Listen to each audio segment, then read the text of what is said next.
വഅലിന് ക്ഷാമമില്ല. തെക്കൻ കേരളത്തിലും വടക്കൻ കേരളത്തിലും പ്രഗത്ഭരും പ്രശസ്തരുമായ എല്ലാ പണ്ഡിതന്മാരുടെ വഅല് മൊബൈലിൽ നിന്ന് സ്റ്റോക്കാണ്. ചെറുപ്പക്കാരുടെ മൊബൈലുകൾ സ്റ്റോക്കാണ്. നിസ്കാരം നടക്കുന്ന സമയത്ത് മൊബൈൽ കേട്ടുകൊണ്ടിരിക്കും. ചെവിയിൽ കൂടെ നല്ല വഅല്, ഇമ്പമാർന്ന വഅല് കേട്ടുകൊണ്ട് ഉറങ്ങും, യാത്ര ചെയ്യും. പക്ഷെ നിസ്കരിക്കൂല, ഇബാദത്ത് ചെയ്യൂല. കേൾക്കുന്നത് ഒരു രസം, കേൾക്കാൻ ഒരു ഇമ്പം. ഏത് ഉസ്താദിന്റെ കേട്ടാൽ നല്ല രസമുള്ളതാണ്, പോയിരുന്നാലും നല്ല ഇൻട്രസ്റ്റ് ഉള്ളത് ഏതാണ് എന്ന് അന്വേഷിച്ച് എത്ര കിലോമീറ്റർ വേണമെങ്കിലും ത്യാഗം സഹിച്ച് വഅല് കേൾക്കാൻ പോകുന്ന ഒരു കാലമാണ് ഇന്ന്. വഅലിന്റെ ഒരു തരംഗമാണ്. അതുകൊണ്ട് ബഹുമാനമുള്ള സഹോദരങ്ങളെ, വഅല് പറയലോ കേൾക്കലോ അല്ല വിഷയം. അള്ളാഹുവിന്റെ ദീനിന്റെ യാഥാർത്ഥ്യ വശങ്ങളെ, പരിശുദ്ധ ഖുർആനിന്റെ അധ്യായങ്ങളെ, ഉള്ളടക്കങ്ങളെ മുസ്ലിം ഉമ്മത്തായ നമ്മൾ അത് മനസ്സിലാക്കേണ്ടത് പോലെ മനസ്സിലാക്കണം. അതാണ് നമ്മുടെ ഏറ്റവും വലിയ ഉത്തരവാദിത്വം. അത് നമ്മൾ ഓരോ വീടുകളിലും ഓരോ കുടുംബങ്ങളിലും ഓരോ ഹൃദയങ്ങളിലേക്കും ആ പരിശുദ്ധമായ ഖുർആനിനെ നമ്മൾ ഇറക്കി കൊടുക്കണം. നമ്മൾ അറിഞ്ഞിട്ടില്ല ഖുർആനിന്റെ ഉള്ളിൽ കിടക്കുന്ന സത്യങ്ങൾ എന്താണ്. അമേരിക്കക്കാരൻ കണ്ടുപിടിക്കുന്ന ഓരോ സത്യങ്ങളാണ് കമ്പ്യൂട്ടറിലൂടെ സെർച്ച് ചെയ്തിട്ട് നമ്മൾ ഇന്ന് വലിയ വീമ്പിളക്കി കൊണ്ട് പറയുന്നത്. ഓ, അമേരിക്കക്കാരൻ അത് കണ്ടുപിടിച്ചു, പാശ്ചാത്യൻ ഇത് കണ്ടുപിടിച്ചു, ഇംഗ്ലീഷുകാരൻ അത് കണ്ടുപിടിച്ചു. ഇതൊക്കെ വലിയ ഗൗരവത്തോടുകൂടി വലിയ അത്ഭുതത്തോടു കൂടിയാണ് നമ്മൾ പറയുന്നതെങ്കിൽ ഇസ്ലാമിനെ അപേക്ഷിച്ചിടത്തോളം, ഖുർആനിനെ അപേക്ഷിച്ചിടത്തോളം പുല്ലുവിലയാണ്. ഇസ്ലാമിനെ അപേക്ഷിച്ചിടത്തോളം, ഖുർആൻ പഠിച്ചവനെ അപേക്ഷിച്ചിടത്തോളം, ഖുർആനിന്റെ ഉള്ളറകളിലേക്ക് കയറി ചെന്നവരെ അപേക്ഷിച്ചിടത്തോളം ഇന്ന് കണ്ടുപിടിക്കുന്നതോ കണ്ടുപിടിച്ചതോ ഇതൊന്നും വലിയ വിഷയമേ അല്ല. അത് നമുക്ക് അത്ഭുതമായി തോന്നുന്നത് നമ്മുടെ ഗ്രന്ഥമായ ഖുർആനിനെ നമുക്ക് അറിയാത്തതിന്റെ പേരിലാണ്. ഒരു പാട്ട് നമ്മൾ എത്ര പ്രാവശ്യം കേൾക്കും? എത്രയോ വലിയ പാട്ട്, പ്രശസ്തരായ ഗായകർ പാടിയ പാട്ടുകൾ, എത്രയോ നല്ല നല്ല പാട്ടുകൾ ഓരോ വർഷം തോറും ഹിറ്റായി പിന്നീട് അത് കാലഹരണപ്പെട്ടു പോകുന്ന ഈ പാട്ടുകൾ കേൾക്കുന്നതിനും ഒരു സമയവും ഒരു കാലവുമുണ്ട്. അതിന്റെ സമയം കഴിഞ്ഞാൽ പിന്നെ ആ പാട്ടിലേക്ക് തിരിഞ്ഞു നോക്കാറേ ഇല്ല, കേൾക്കാറേ ഇല്ല. പഴയ കാലഘട്ടങ്ങളിലെ പാട്ടുകൾ ആരെങ്കിലും ഇന്നത്തെ കാലഘട്ടങ്ങളിൽ കേൾക്കാറുണ്ടോ? ന്യൂ ജനറേഷനിൽ ഇല്ല. ഇപ്പോഴെല്ലാം പുതിയ പുതിയ തരംഗങ്ങളാണ്. ആ നിലയ്ക്കുള്ള പാട്ടുകളും മ്യൂസിക്കുകളും ആളുകളാണ് കേൾക്കുന്നത്. എങ്കിലും അതൊക്കെ ഒരു ചുരുങ്ങിയ സമയം മാത്രം, ചുരുങ്ങിയ ദിവസങ്ങൾ മാത്രം, ചുരുങ്ങിയ മണിക്കൂറുകൾ മാത്രം.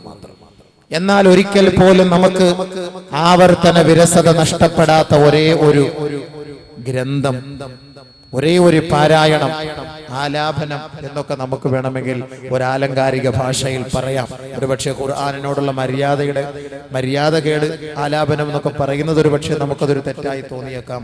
എങ്കിലും ആ ഖുർആനിന്റെ സ്വരമാധുര്യവും അതിന്റെ രസവും അതിന്റെ ഇൻപമാർന്ന ശൈലിയും ഒരാളെ പോലും ഇന്ന് വിരസതയിലെത്തിക്കാറില്ല. പരിശുദ്ധമായ ഖുർആൻ പാരായണം ചെയ്യുമ്പോൾ ഇത് കേട്ട് കേട്ട് കേട്ട് മടുത്തതാണല്ലോ, ഇനി ഇത് ആവർത്തിക്കരുത് എന്ന് ഒരാൾ പോലും പറയാറില്ല. 5 നേര നമസ്കാരത്തിൽ സൂറത്തുൽ ഫാത്തിഹ പാരായണം ചെയ്യുമ്പോൾ ആ സൂറത്തുൽ ഫാത്തിഹ ഒന്ന് മാറ്റിയിട്ട് പുതിയ ഒരു സൂറത്തോ അല്ലെങ്കിൽ തത്തുല്യമായി തത്സാനത്ത് മറ്റേതെങ്കിലും പാരായണം ചെയ്തുകൂടെ എന്ന് ഒരാൾ പോലും ഇന്ന് ചോദിക്കാറില്ല.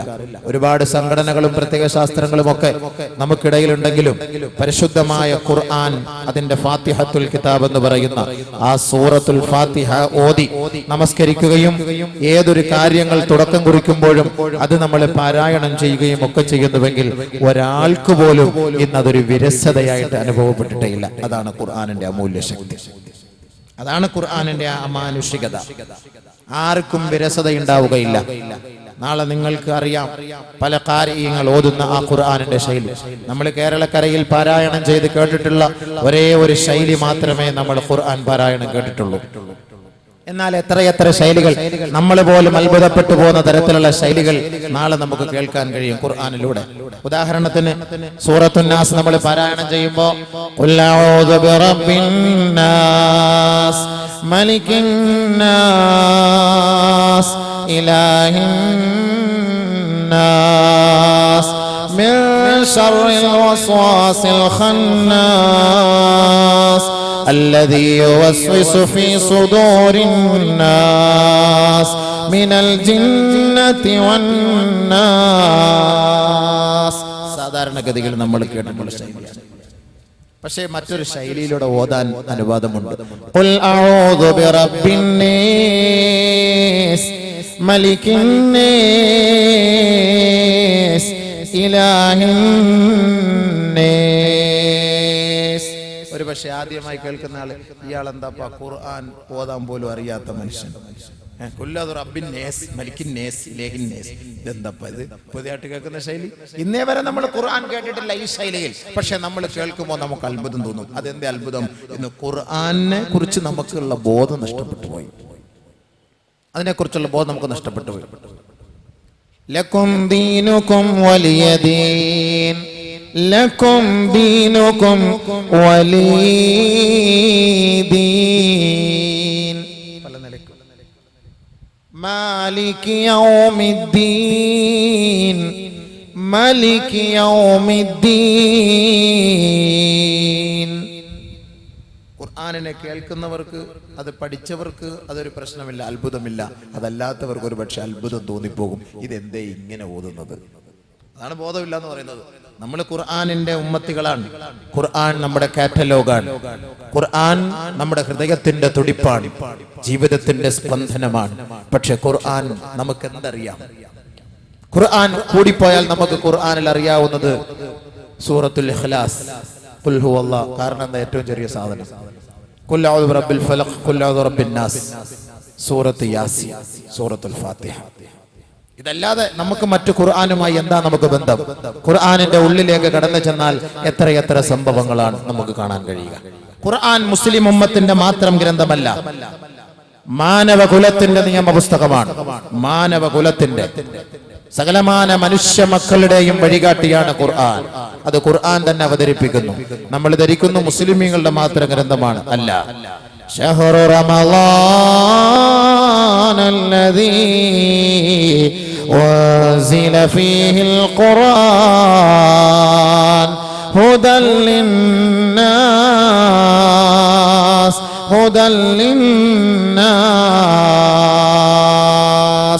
പരിശുദ്ധമായ ഖുർആൻ റമദാൻ മാസത്തിലാണ് അതിന്റെ തുടക്കം, അതിന്റെ അവതരണത്തിന് തുടക്കം കുറിച്ചതെങ്കിൽ ആ ഖുർആൻ ഹുദൽ ലിന്നാസ്, മാനവ സമൂഹത്തിന്റെ മുഴുവൻ വഴികാട്ടിയാണ്, വഴികാട്ടിയാണ് ഖുർആൻ. ഹുദൽ ലിന്നാസ്, ഹുദൽ ലിൽ മുസ്ലിമീൻ എന്ന് അല്ലാഹു പറഞ്ഞില്ല. ഹുദൽ ലിന്നാസ് എന്ന് അല്ലാഹു റബ്ബുൽ ഇസ്സത്ത് പറഞ്ഞു.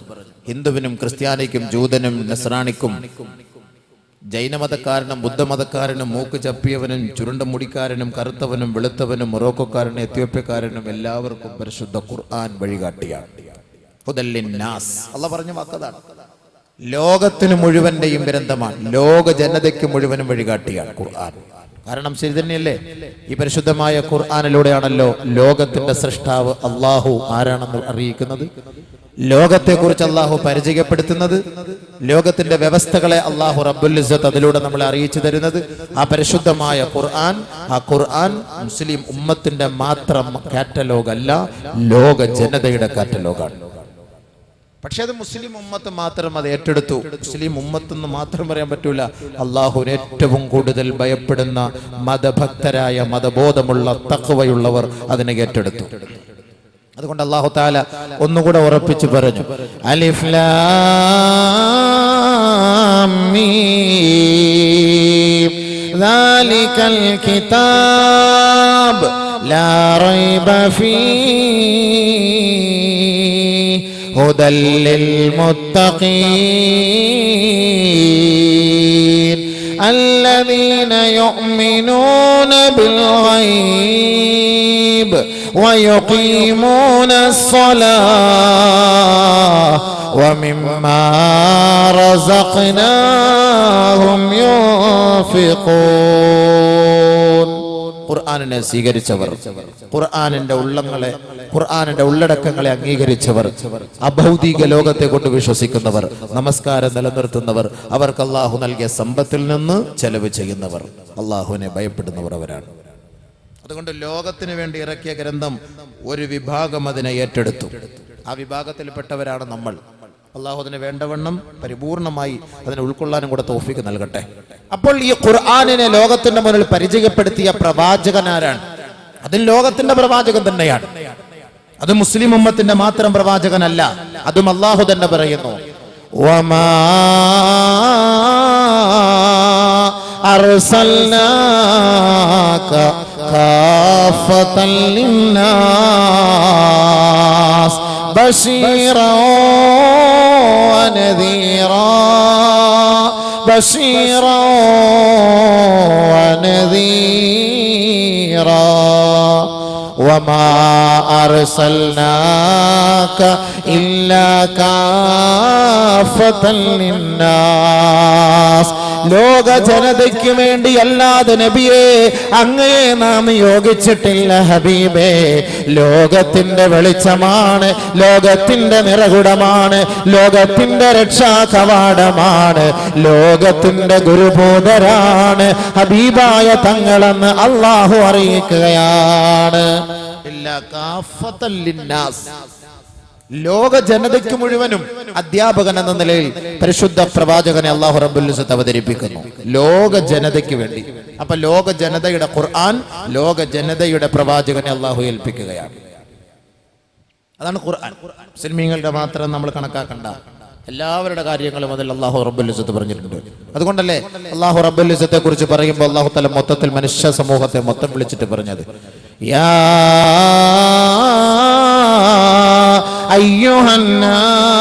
അയ്യുഹന്നാസ് ഉഅ്ബുദൂ റബ്ബകുമുല്ലദീ ഖലഖകും വല്ലദീന മിൻ ഖബ്ലികും ലഅല്ലകും തത്തഖൂൻ.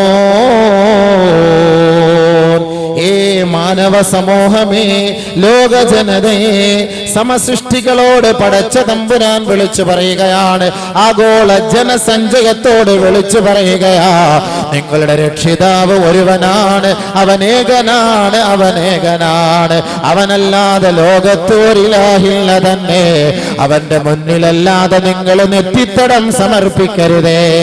അവനാണ് നിങ്ങളെ രക്ഷകൻ, അവനാണ് നിങ്ങളുടെ സ്രഷ്ടാവ്, അവനാണ് നിങ്ങളെ ഉദ്ധരിക്കുന്നവൻ, അവനാണ് നിങ്ങളെ മരിപ്പിക്കുന്നവൻ, നിങ്ങളുടെ മുൻഗാമികൾക്കും ജന്മം നൽകിയവൻ ആ തമ്പുരാനത്രേ. അതുകൊണ്ട് അവനെ മാത്രമേ ആരാധിക്കാവേ, അവനെ അല്ലാതെ മറ്റൊരിലാഹിന്റെ മുന്നിൽ നിന്റെ നെറ്റിത്തടം സമർപ്പിക്കരുതേ. നിങ്ങൾ ഭയമുള്ളവരായേക്കാം, നിങ്ങൾ തികച്ചും തീർത്തും മതഭക്തരായി മാറിയേക്കാം.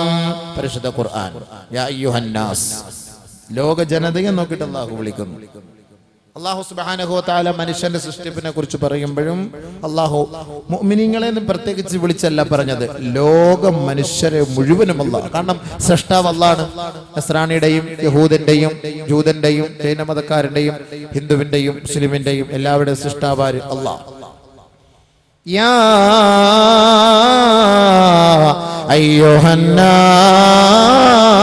അയ്യുഹന്നാസ് ഇന്നാ ഖലഖനാകും മിൻ ദകരി വ ഉൻസാ. അല്ലാഹു സുബ്ഹാനഹു വ തആല വിളിച്ചു പറയുന്നു, മാനവ സമൂഹത്തെ മുഴുവനും സൃഷ്ടിച്ചവൻ അല്ലാഹുവാണ്. ഒരു ഉമ്മയിൽ നിന്ന് ഒരു ഉപ്പയിൽ നിന്ന്, ഒരാണിൽ നിന്ന് ഒരു പെണ്ണിൽ നിന്ന് മാനവ സമൂഹത്തെ മുഴുവനും സൃഷ്ടിച്ചവൻ അല്ലാഹുവാണ്. യാ അയ്യുഹന്നാസ്, ലോകത്തെ മുഴുവനും അല്ലാഹു വിളിച്ചിട്ടാ പറഞ്ഞത്. യാ അയ്യുഹല്ലദീന ആമനു എന്നല്ല അല്ലാഹു വിളിച്ചത്. കാരണം മനുഷ്യ സൃഷ്ടിപ്പിന്റെ ഉടമസ്ഥൻ അല്ലാഹുവാണ്. ഈ ലോകത്തിന്റെ സൃഷ്ടാവ് പടച്ച തമ്പുരാനാണ്. അതുകൊണ്ട് അല്ലാഹു സുബ്ഹാനഹു വ തആല ലോകത്തെ മുഴുവനും വിളിച്ചിട്ടാണ് യാ അയ്യുഹന്നാസ് എന്ന് വിളിച്ചത് അല്ലാഹു റബ്ബുൽ ഇസ്സത്ത് പറഞ്ഞത്. ബഹുമാനമുള്ള സഹോദരങ്ങളെ, അപ്പോൾ ലോകത്തിന്റെ പ്രവാചകനെ അല്ലാഹു നമുക്ക് അറിയിച്ചു തന്നു, അയച്ചു തന്നു. ആ ലോകത്തിന്റെ പ്രവാചകനിലൂടെ ഈ പരിശുദ്ധ ഖുർആനിനെ നമുക്ക് അല്ലാഹു അവതരിപ്പിച്ചു തന്നു. എന്തിന്? وبينات من الهدى والفرقان وبينات من الهدى والفرقان. സത്യവും അസത്യവും വേർതിരിച്ചു തരുന്ന പരിശുദ്ധമായ ഗ്രന്ഥം ഒരു മനുഷ്യനെ കൊണ്ട് സങ്കല്പിക്കാനേ കഴിയുകയില്ല. മനുഷ്യാതീതനായ ഒരു ശക്തിയെ കൊണ്ട് മാത്രമേ ഈ പരിശുദ്ധ ഖുർആനിനെ ലോകത്ത് അവതരിപ്പിക്കാൻ കഴിയുകയുള്ളൂ. അതുകൊണ്ട് തന്നെയാണ് ഭൗതിക ലോകത്തെക്കുറിച്ചും അഭൗതിക ലോകത്തെക്കുറിച്ചും ഈ പരിശുദ്ധമായ ഖുർആൻ നമുക്ക് വ്യക്തമായ നിലയിലുള്ള രൂപരേഖ നൽകുന്നത്. പരിശുദ്ധ ഖുർആൻ വബയ്യിനാത്തിൻ മിനൽ ഹുദാ വൽ ഫുർഖാൻ. സത്യം എവിടെയാണ്, അസത്യം എവിടെയാണ്, ധർമ്മം എവിടെയാണ്, അധർമ്മം എവിടെയാണ്, നീതി എവിടെയാണ്, അനീതി എവിടെയാണ്, ഇത് നമുക്ക് പഠിപ്പിച്ചു തരുന്നത് പരിശുദ്ധ ഖുർആനാണ്. ഇത് ഒരു മനുഷ്യനെ കൊണ്ട് സാധ്യമാവുകയില്ല. ഖബറിന് മുകളിലുള്ളത് വരെ ഒരു മനുഷ്യൻ ഒരുപക്ഷെ കണ്ടെത്തിയേക്കാം. ഖബറിന് ശേഷമുള്ള സംഭവ വികാസങ്ങളെ കുറിച്ച് മനുഷ്യനെ കൊണ്ട് ചർച്ച ചെയ്യാനേ കഴിയുകയില്ല. ആ ഖബറിന് ശേഷമുള്ള അഭൗതിക ലോകത്തെ കുറിച്ചുള്ള ചർച്ച പരിശുദ്ധ ഖുർആനിലൂടെ അള്ളാഹു നമുക്ക് അറിയിച്ചു തരുമ്പോൾ ആ പടച്ച തമ്പുരാൻ അറിയിച്ചു തരുന്നത് കൊണ്ടാണ് ഈ ഖുർആൻ അമൂല്യ നിധി എന്ന് നമ്മൾ പറയുന്നത്. ഈ ഖുർആനിന്റെ അമാനുഷികത ഈ അഭൗതിക ലോകത്തെ കുറിച്ച് ചർച്ച ചെയ്യുന്നത് കൊണ്ടാണ് അതിനെ നമുക്ക് മനസ്സിലാക്കാൻ കഴിയുന്നത്. അഭൗതിക ലോകത്തെ കുറിച്ച് എത്ര വലിയ ചരിത്രകാരന്മാർ ചരിത്രം എഴുതിയാലും ഖബറിനകത്തേക്കുള്ള സംഭവം അല്ലെങ്കിൽ മരണശേഷം സംഭവിക്കുന്നതിനെ കുറിച്ചൊന്നും ഒരു ചർച്ചയ്ക്കും അവരെ കൊണ്ട് കഴിയുകയില്ല. അതൊക്കെ ചർച്ച ചെയ്യണമെങ്കിൽ, മനസ്സിലാക്കണമെങ്കിൽ അത് പരിശുദ്ധ ഖുർആനിലൂടെ മാത്രമേ കഴിയുള്ളൂ. അതുകൊണ്ടാണ് പരിശുദ്ധ ഖുർആൻ വബയ്യിനാത്തിൻ മിനൽ ഹുദാ വൽ ഫുർഖാൻ. അല്ലാഹു സുബ്ഹാനഹു വ തആല നമുക്കത് അറിയിച്ചു തന്നിട്ടുള്ള സത്യം.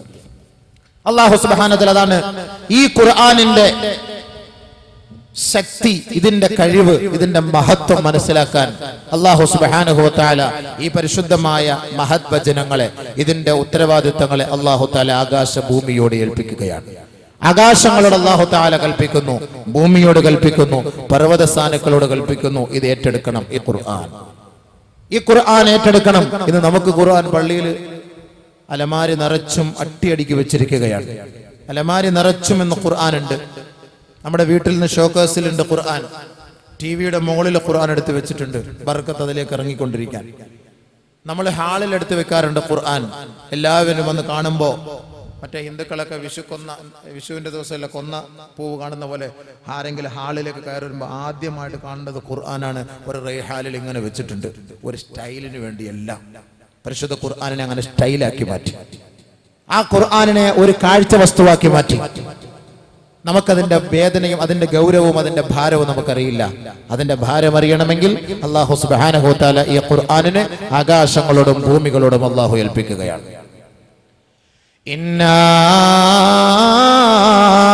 അറൽനൽ അമാനത അലസ് സമാവാതി വൽ അർളി വൽ ജിബാൽ فأبين أن يحملنها وأشفقن منها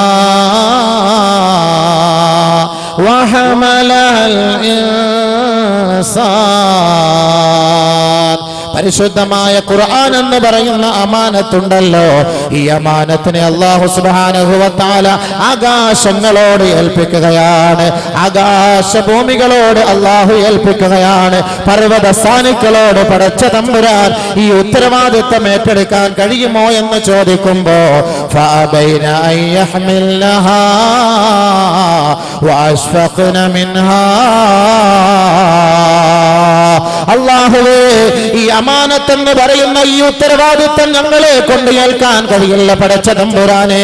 7 ആകാശങ്ങളും 7 ഭൂമികളും പറയുകയാണ്, അല്ലാഹുവേ ഞങ്ങൾക്കിത് ഭാരമാണ് നാഥാ, ഭാരമാണ് നാഥാ, ഇതിന്റെ ഉത്തരവാദിത്തം ഞങ്ങൾക്ക് ഏൽക്കാൻ കഴിയില്ല അല്ലാഹ്. ഫഅബൈന അൻ യഹ്മിൽനഹാ, നിഷേധിച്ചു, വിസമ്മതം പ്രകടിപ്പിച്ചു. ഖുർആനിനെ ഏറ്റെടുക്കാൻ കഴിയില്ല. ആകാശങ്ങൾ, ഭൂമികൾ, 7 ആകാശവും 7 ഭൂമിയും ഏറ്റെടുക്കാൻ പറ്റാതെ പോയ ആ പരിശുദ്ധ ഖുർആൻ ആരാ ഏറ്റെടുത്തത്? 7 ആകാശത്തിനെ കൊണ്ട് താങ്ങാൻ കഴിയാത്ത ഖുർആൻ, 7 ഭൂമികളെ കൊണ്ട് താങ്ങാൻ കഴിയാത്ത ഖുർആൻ ആരേറ്റെടുത്തു? പർവ്വതങ്ങളെ കൊണ്ട് ഏറ്റെടുക്കാൻ കഴിയാത്ത ഖുർആൻ. ഇന്ന് പർവ്വതങ്ങളുടെ മുകളിലൊക്കെ വലിയ വീടുകൾ കെട്ടിപ്പൊക്കി ബഹുനില കെട്ടിടങ്ങളുടെ സമുച്ചയത്തിലിരുന്ന് പ്രകൃതി കണ്ട് രസിക്കുന്ന നമ്മളൊക്കെ ആലോചിക്കണം, പരിശുദ്ധ ഖുർആൻ ആ പർവ്വതം ഏറ്റെടുക്കാൻ തയ്യാറായില്ല. ലൗ അൻസൽനാ ഹാദൽ ഖുർആന അലാ ജബലിൻ റഅയ്തഹു ഖാശിഅൻ മുതസദ്ദിആ മിൻ ഖശിയത്തില്ലാഹ്. ആദരവായ റസൂലുള്ളാഹി തങ്ങളോട് പരിശുദ്ധ ഖുർആനിലൂടെ അല്ലാഹു റബ്ബുൽ ഇസ്സത്ത് അറിയിക്കുകയാണ്, നബിയേ ഈ ഖുർആനിന്റെ ഈ ഉത്തരവാദിത്വമുണ്ടല്ലോ, ഈ അമാനുഷിക ശക്തിയുണ്ടല്ലോ, ഇത് പർവ്വതസാനുക്കളുടെ മുകളിലെങ്ങാനും ഇറക്കി വെച്ചാൽ നബിയേ അതങ്ങേക്ക് കാണാൻ കഴിയും. അതിന്റെ ഭവ്യത കൊണ്ട്, അതിന്റെ ഗൗരവം കൊണ്ട്, അതിന്റെ ഉള്ളടക്കങ്ങളുടെ ഓരോ ആയത്തുകളുടെ ഭാരം കാരണത്താൽ അത് തവിട് പൊടിയായി തകർന്നു പോകുന്നത് നബിയെ അങ്ങേക്ക് കാണാൻ കഴിയുമത്രേ. ഖുർആൻ നമ്മളെടുക്കുമ്പോ എന്ത് ഭാരം? മൊബൈലിൽ കൊണ്ടു നടക്കുന്നു, തിരിച്ച് വല്ല ഭാരമുണ്ടോ?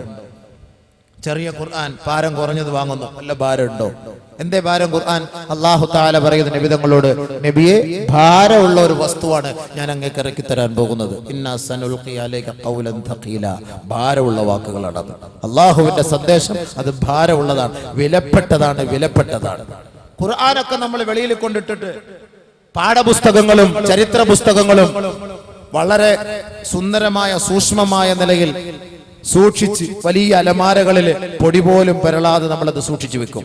ഖുർആനോ അതങ്ങനെ റോഡിൽ കിടക്കും, അതേതെങ്കിലും സൈഡിലായിരിക്കും. ഇന്ന് കുട്ടികളൊക്കെ മദ്രസയിൽ പഠിക്കാൻ പോകുന്ന ഖുർആൻ 5 ജുസു എന്നൊക്കെ പറയും. നമ്മുടെയൊക്കെ നാട്ടിൽ 5 ജുസു കുട്ടികൾക്ക് പഠിക്കാൻ വേണ്ടിയിട്ട് ആ ജുസു 5 ജുസു ഒക്കെ നോക്കി എല്ലാം കീറി പറഞ്ഞ് അതിൻ്റെ എല്ലാ ഭാഗങ്ങളും നഷ്ടപ്പെട്ട്, പക്ഷെ അതൊന്നും നമ്മുടെ ഉമ്മയോ ഉപ്പയോ അതൊന്നും വേണ്ടവണ്ണം അത് സംരക്ഷിച്ച് സൂക്ഷിച്ച് അതൊന്ന് ബൈൻഡ് ചെയ്ത് ആ കുട്ടികളെ ഏൽപ്പിക്കാറില്ല, ആരും അടിക്കാറുമില്ല. നീ എന്തേ ഇത് വൃത്തിയായി സൂക്ഷിക്കാത്തത്? പക്ഷെ പാഠപുസ്തകം ആരെങ്കിലും അതിനോട് ഏതെങ്കിലും നിലയിലുള്ള മര്യാദകേട് കാണിച്ചാൽ കുട്ടികളെ ശകാരിക്കും. ഖുർആൻ എത്ര കീറിപ്പോയാലും ആരും അതിനെ ശകാരിക്കാറില്ല. നമുക്ക് അത്രയ്ക്ക് മഹത്വം അതിനുള്ളൂ. പരിശുദ്ധ ഖുർആനിനോട് നിസ്കാരക്കുപ്പായത്തോട്, പെണ്ണുങ്ങൾ നിസ്കാരക്കുപ്പായം ഈ പെണ്ണുങ്ങൾ ഉപയോഗിക്കുന്ന നിസ്കാരക്കുപ്പായം നിങ്ങളൊന്ന് വീട്ടിൽ പോയിട്ടൊന്ന് ആലോചിച്ച് നോക്ക്. അത് എത്ര വർഷമായി, എത്ര മാസമായി കഴുകിയിട്ട് ആലോചിച്ച് നോക്കിയാൽ മതി. ഇസ്തിരി ഇട്ടിട്ട് നിസ്കാരക്കുപ്പായം ഇസ്തിരി ഇട്ടിട്ട് നിസ്കരിച്ച് ഏതെങ്കിലും പെണ്ണുങ്ങൾ ഉണ്ടാവുമോ? എന്നാൽ നമ്മൾ ഇന്ന് ഇടുന്ന പർദയുടെ ക്വാളിറ്റിയും അതിന്റെ വിലയും എത്രയാ? നിസ്കാരക്കുപ്പായത്തിന്റെ വില എത്രയാ? 250 റുപ്യ, 300 റുപ്യ, 500 റുപ്യ, 550 ഏറിയാൽ അതിനപ്പുറയില്ല.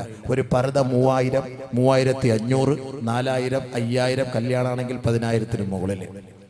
മയ്യത്ത് തുണിക്കും നമസ്കാര കുപ്പായത്തിന് വിലയില്ല. എന്നാൽ ഏറ്റവും കൂടുതൽ വില കൊടുത്ത് വാങ്ങേണ്ടതാണ് ഈ 2 സാധനം. മുസല്ല, പണ്ട് മകന്റെ മകൻ ആ കാലഘട്ടത്തിൽ ഉമ്മുമ്മയ്ക്കൊക്കെ നമുക്ക് പറയാൻ പറ്റും, ആദ്യമായി ഗൾഫിൽ പോയ സമയത്ത് ഒരു 10 പരമ്പര കഴിഞ്ഞാണ് ആ ഉമ്മുമ്മ അന്ന് ആദ്യം കൊണ്ട് കൊടുത്ത മുസല്ലയാണ്.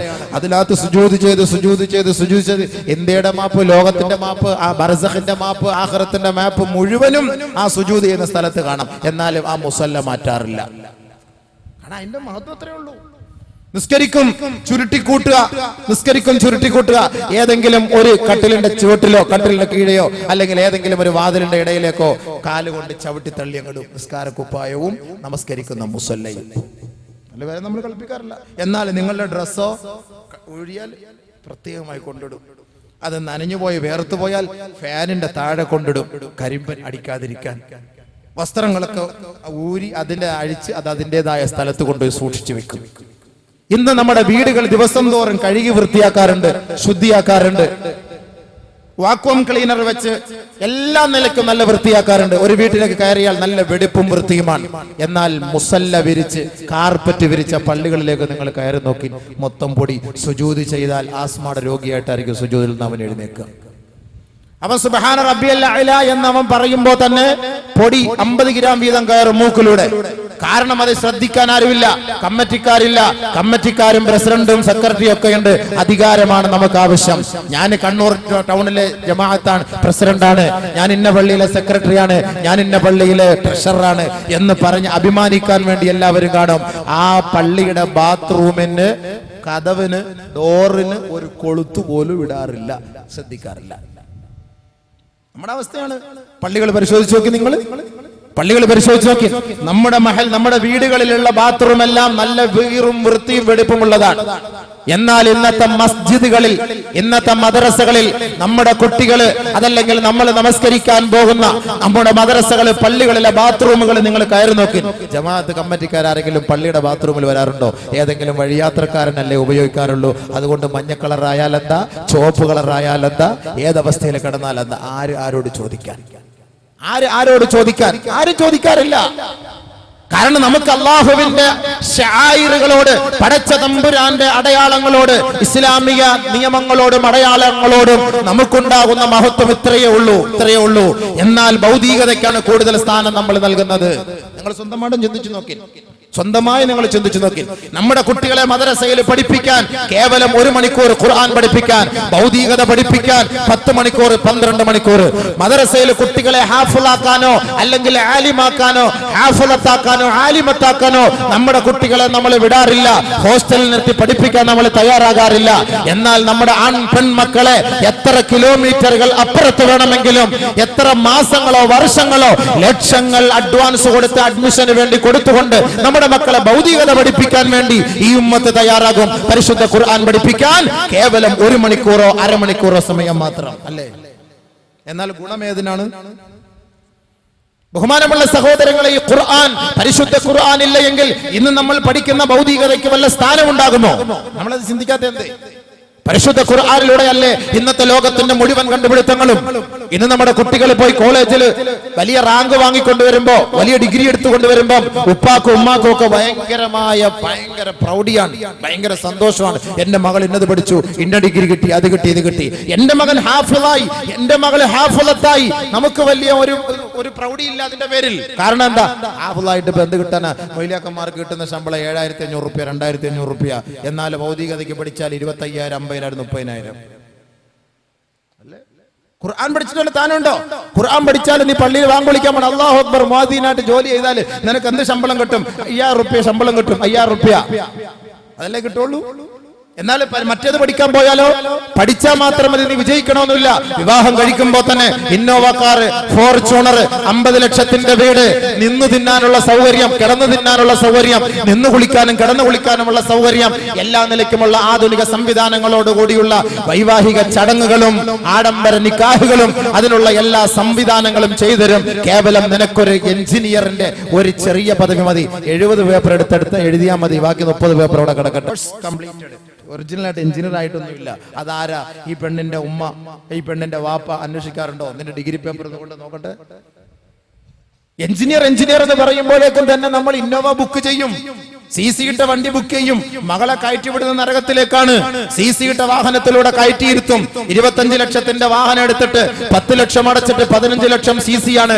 ഈ CCയുടെ മുകളിലേക്ക് കയറ്റിയിരുത്തിയിട്ട് മകളെ നീ പോയിട്ട് വാ, ഉസ്താദ് ഫാത്തിഹ ഓതി ബാറകല്ലാഹു ലക്കുമാ വബാറക അലൈക്കുമാ വജമഅ ബൈനകുമാ ഫീ ഖൈരിൻ വആഫിയ. അല്ലാഹു നിനക്ക് ബർക്കത്ത് ചെയ്യട്ടെ മോളെ, നിന്റെ ഭർത്താവിന് ബർക്കത്ത് ചെയ്യട്ടെ, നിങ്ങളുടെ രണ്ടുപേരുടെ ജീവിതത്തിൽ ബർക്കത്ത് ചെയ്യട്ടെ, നല്ല മക്കളെ തരട്ടെ, നല്ല കുട്ടികളെ തരട്ടെ, അല്ലാഹു സന്തോഷിപ്പിക്കട്ടെ. എപ്പോ എങ്ങോട്ടാ പോവാ? പലിശയുടെ മോളിൽ കയറി ഇരുന്നിട്ട് പോവാ. വല്ലാഹി തമ്പുരാനെ തന്നെയാണ് സത്യം. ഇത് അല്ലാഹു സ്വീകരിക്കൂല. എങ്ങനെ സ്വീകരിക്കും? പലിശയുടെ മുകളിൽ കയറുന്ന യാത്ര ചെയ്യാണ്. 50 ലക്ഷത്തിന്റെ വീട്, 20 ലക്ഷം നമ്മൾ സ്വന്തമായി ഉണ്ടാക്കും, 30 ലക്ഷം നമ്മൾ ലോൺ എടുത്തുണ്ടാക്കും. ഈ ലോൺ എടുത്തിട്ട് ആഡംബര വീട് വെച്ചിട്ട്, അല്ലെങ്കിൽ ലോൺ എടുത്തിട്ട് പെണ്ണിന് അറ ഉണ്ടാക്കിയിട്ട്, 10 ലക്ഷത്തിന്റെ അറ ഉണ്ടാക്കിയിട്ട്, നല്ല പേരെടുക്കാനുള്ള അറ ഉണ്ടാക്കിയിട്ട്, അതിന് പകുതിയും ബാങ്കിൽ കടമാണ്. അതിൽ കിടക്കുന്ന ആ മെത്തയിൽ കിടക്കുന്ന മകനെ, ആ മെത്തയിൽ കിടക്കുന്ന മരുമകളെ, ആ മെത്തയിൽ കിടക്കുന്ന സഹോദര സഹോദരി, ഒരിക്കലും നിന്റെ ജീവിതത്തിൽ ബർക്കത്തുണ്ടാവുകയില്ല. ഖുർആൻ പറയുന്ന സന്ദേശം നമ്മൾ മനസ്സിലാക്കണം. ഖുർആനിലെ സൂറത്തുൽ ബഖറയിലെ ഒരു പേജ് മുഴുവനും പലിശയെ കുറിച്ചാണ് പറയുന്നത്. പലിശയെക്കുറിച്ചാണ് പറയുന്നത്. നബിയുനാ റസൂലുള്ളാഹി സ്വല്ലല്ലാഹു അലൈഹി വസല്ലം തങ്ങൾ പറയുകയാണ്, യഅതി അലന്നാസി സമാൻ ലാ യബ്ഖാ അഹദുൻ ഇല്ലാ കിലർ റിബാ. ഒരു കാലഘട്ടം എന്റെ സമുദായം കാണാൻ പോകുന്ന സത്യമാ. ആ കാലഘട്ടത്തിൽ പലിശ തിന്നാത്തവരാരും തന്നെ കാണുകയില്ല. ഫമൻ ലം യഅകുൽ മിനർ റിബാ, അല്ലാഹുവിനെ ഭയന്നിട്ട് ആരെങ്കിലും പലിശ ഉപേക്ഷിച്ചാൽ അസാബഹു മിൻ ഉബാരിഹി ഔ മിൻ ബുഖാരിഹി. നബിയുനാ റസൂലുള്ളാഹി. അല്ലാഹുവിന്റെ റസൂൽ സലാത്ത് പറയാൻ വിഷമിക്കണ്ട, കാരണം ഇത് പറഞ്ഞു തരുമ്പോൾ നമുക്ക് ഹൃദയത്തോട് ഉൾക്കൊള്ളാൻ പറ്റൂല, പറയാതിരിക്കാൻ നിവർത്തിയില്ലല്ലോ. ഖുർആന്റെ സന്ദേശമാണ്, ഖുർആന്റെ സന്ദേശമാണ് ഞാൻ പറയുന്നത്. ഖുർആനിലേക്ക് കടന്നു കഴിഞ്ഞാൽ നമുക്ക് വാള് കേൾക്കാനേ മനസ്സ് വരൂല. വന്നത് അബദ്ധമായി പോയെന്ന് തോന്നും, പക്ഷെ അബദ്ധം ഖബറിന്റെ മുകളിൽ വരെ, ഖബറിന് ശേഷം പോയുമ്പോൾ ഓർക്കുക, ഓ അന്ന് ആ സദസ്സിൽ ഇരുന്നിരുന്നെങ്കിൽ നമുക്ക് തൗബ ചെയ്ത് നമുക്കൊരു വീണ്ടും വിചാരത്തിനൊരു അവസരം ഉണ്ടാകുമായിരുന്നു, അന്ന് എഴുന്നേറ്റ് പോയത് ശരിയായില്ല എന്ന് തോന്നുന്നത് മണ്ണിനറയിലേക്ക് പോകുമ്പോഴാണ്. അതിന് മുമ്പ് വെച്ച് നമുക്കത് മനസ്സിലാവില്ല, അതിന് മുമ്പ് നമുക്കൊന്നും മനസ്സിലാവില്ല. ഞാൻ പറഞ്ഞാൽ നിങ്ങൾ പറഞ്ഞാലൊന്നും നമുക്കത് മനസ്സിലാവില്ല. നിബിതങ്ങളുടെ ഹദീസുകളും പരിശുദ്ധ ഖുർആനുമാണ് നമ്മുടെ ചർച്ച. ഒരു കാലഘട്ടം എന്റെ സമുദായം കാണാൻ പോകുന്ന സത്യമാ,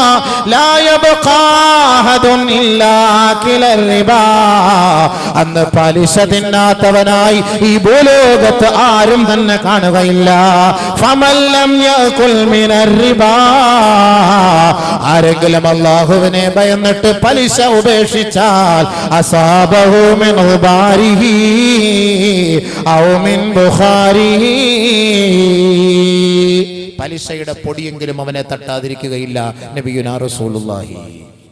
പലിശയുടെ പൊടിയെങ്കിലും തട്ടാതിരിക്കില്ല. പലിശയുടെ പൊടി എന്താ?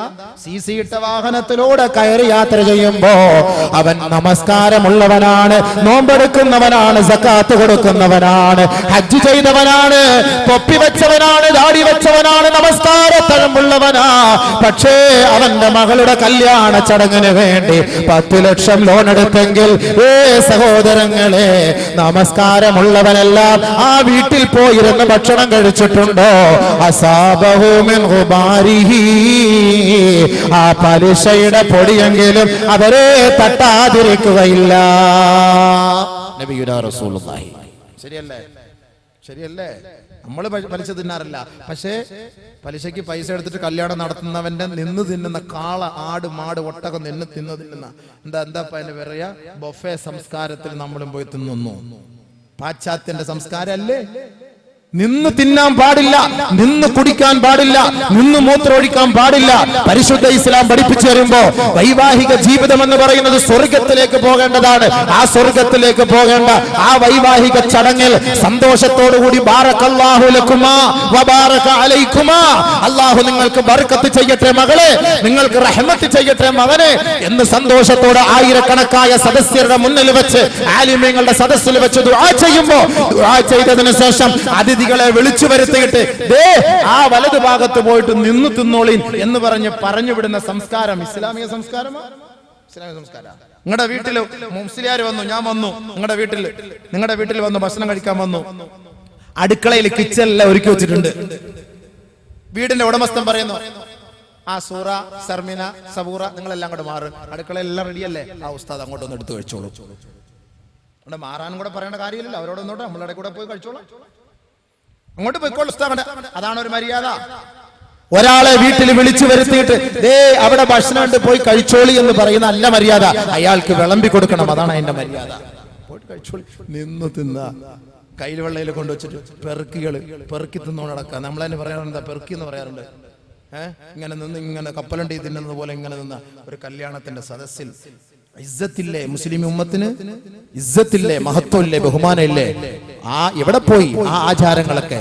ഇസ്ലാം പഠിപ്പിച്ചെന്ന ആചാരങ്ങളൊക്കെ എവിടെ പോയി? പാശ്ചാത്യ ശൈലികളെ നമ്മുടെ ജീവിതത്തിന്റെ ഭാഗമാക്കി മാറ്റുന്നു.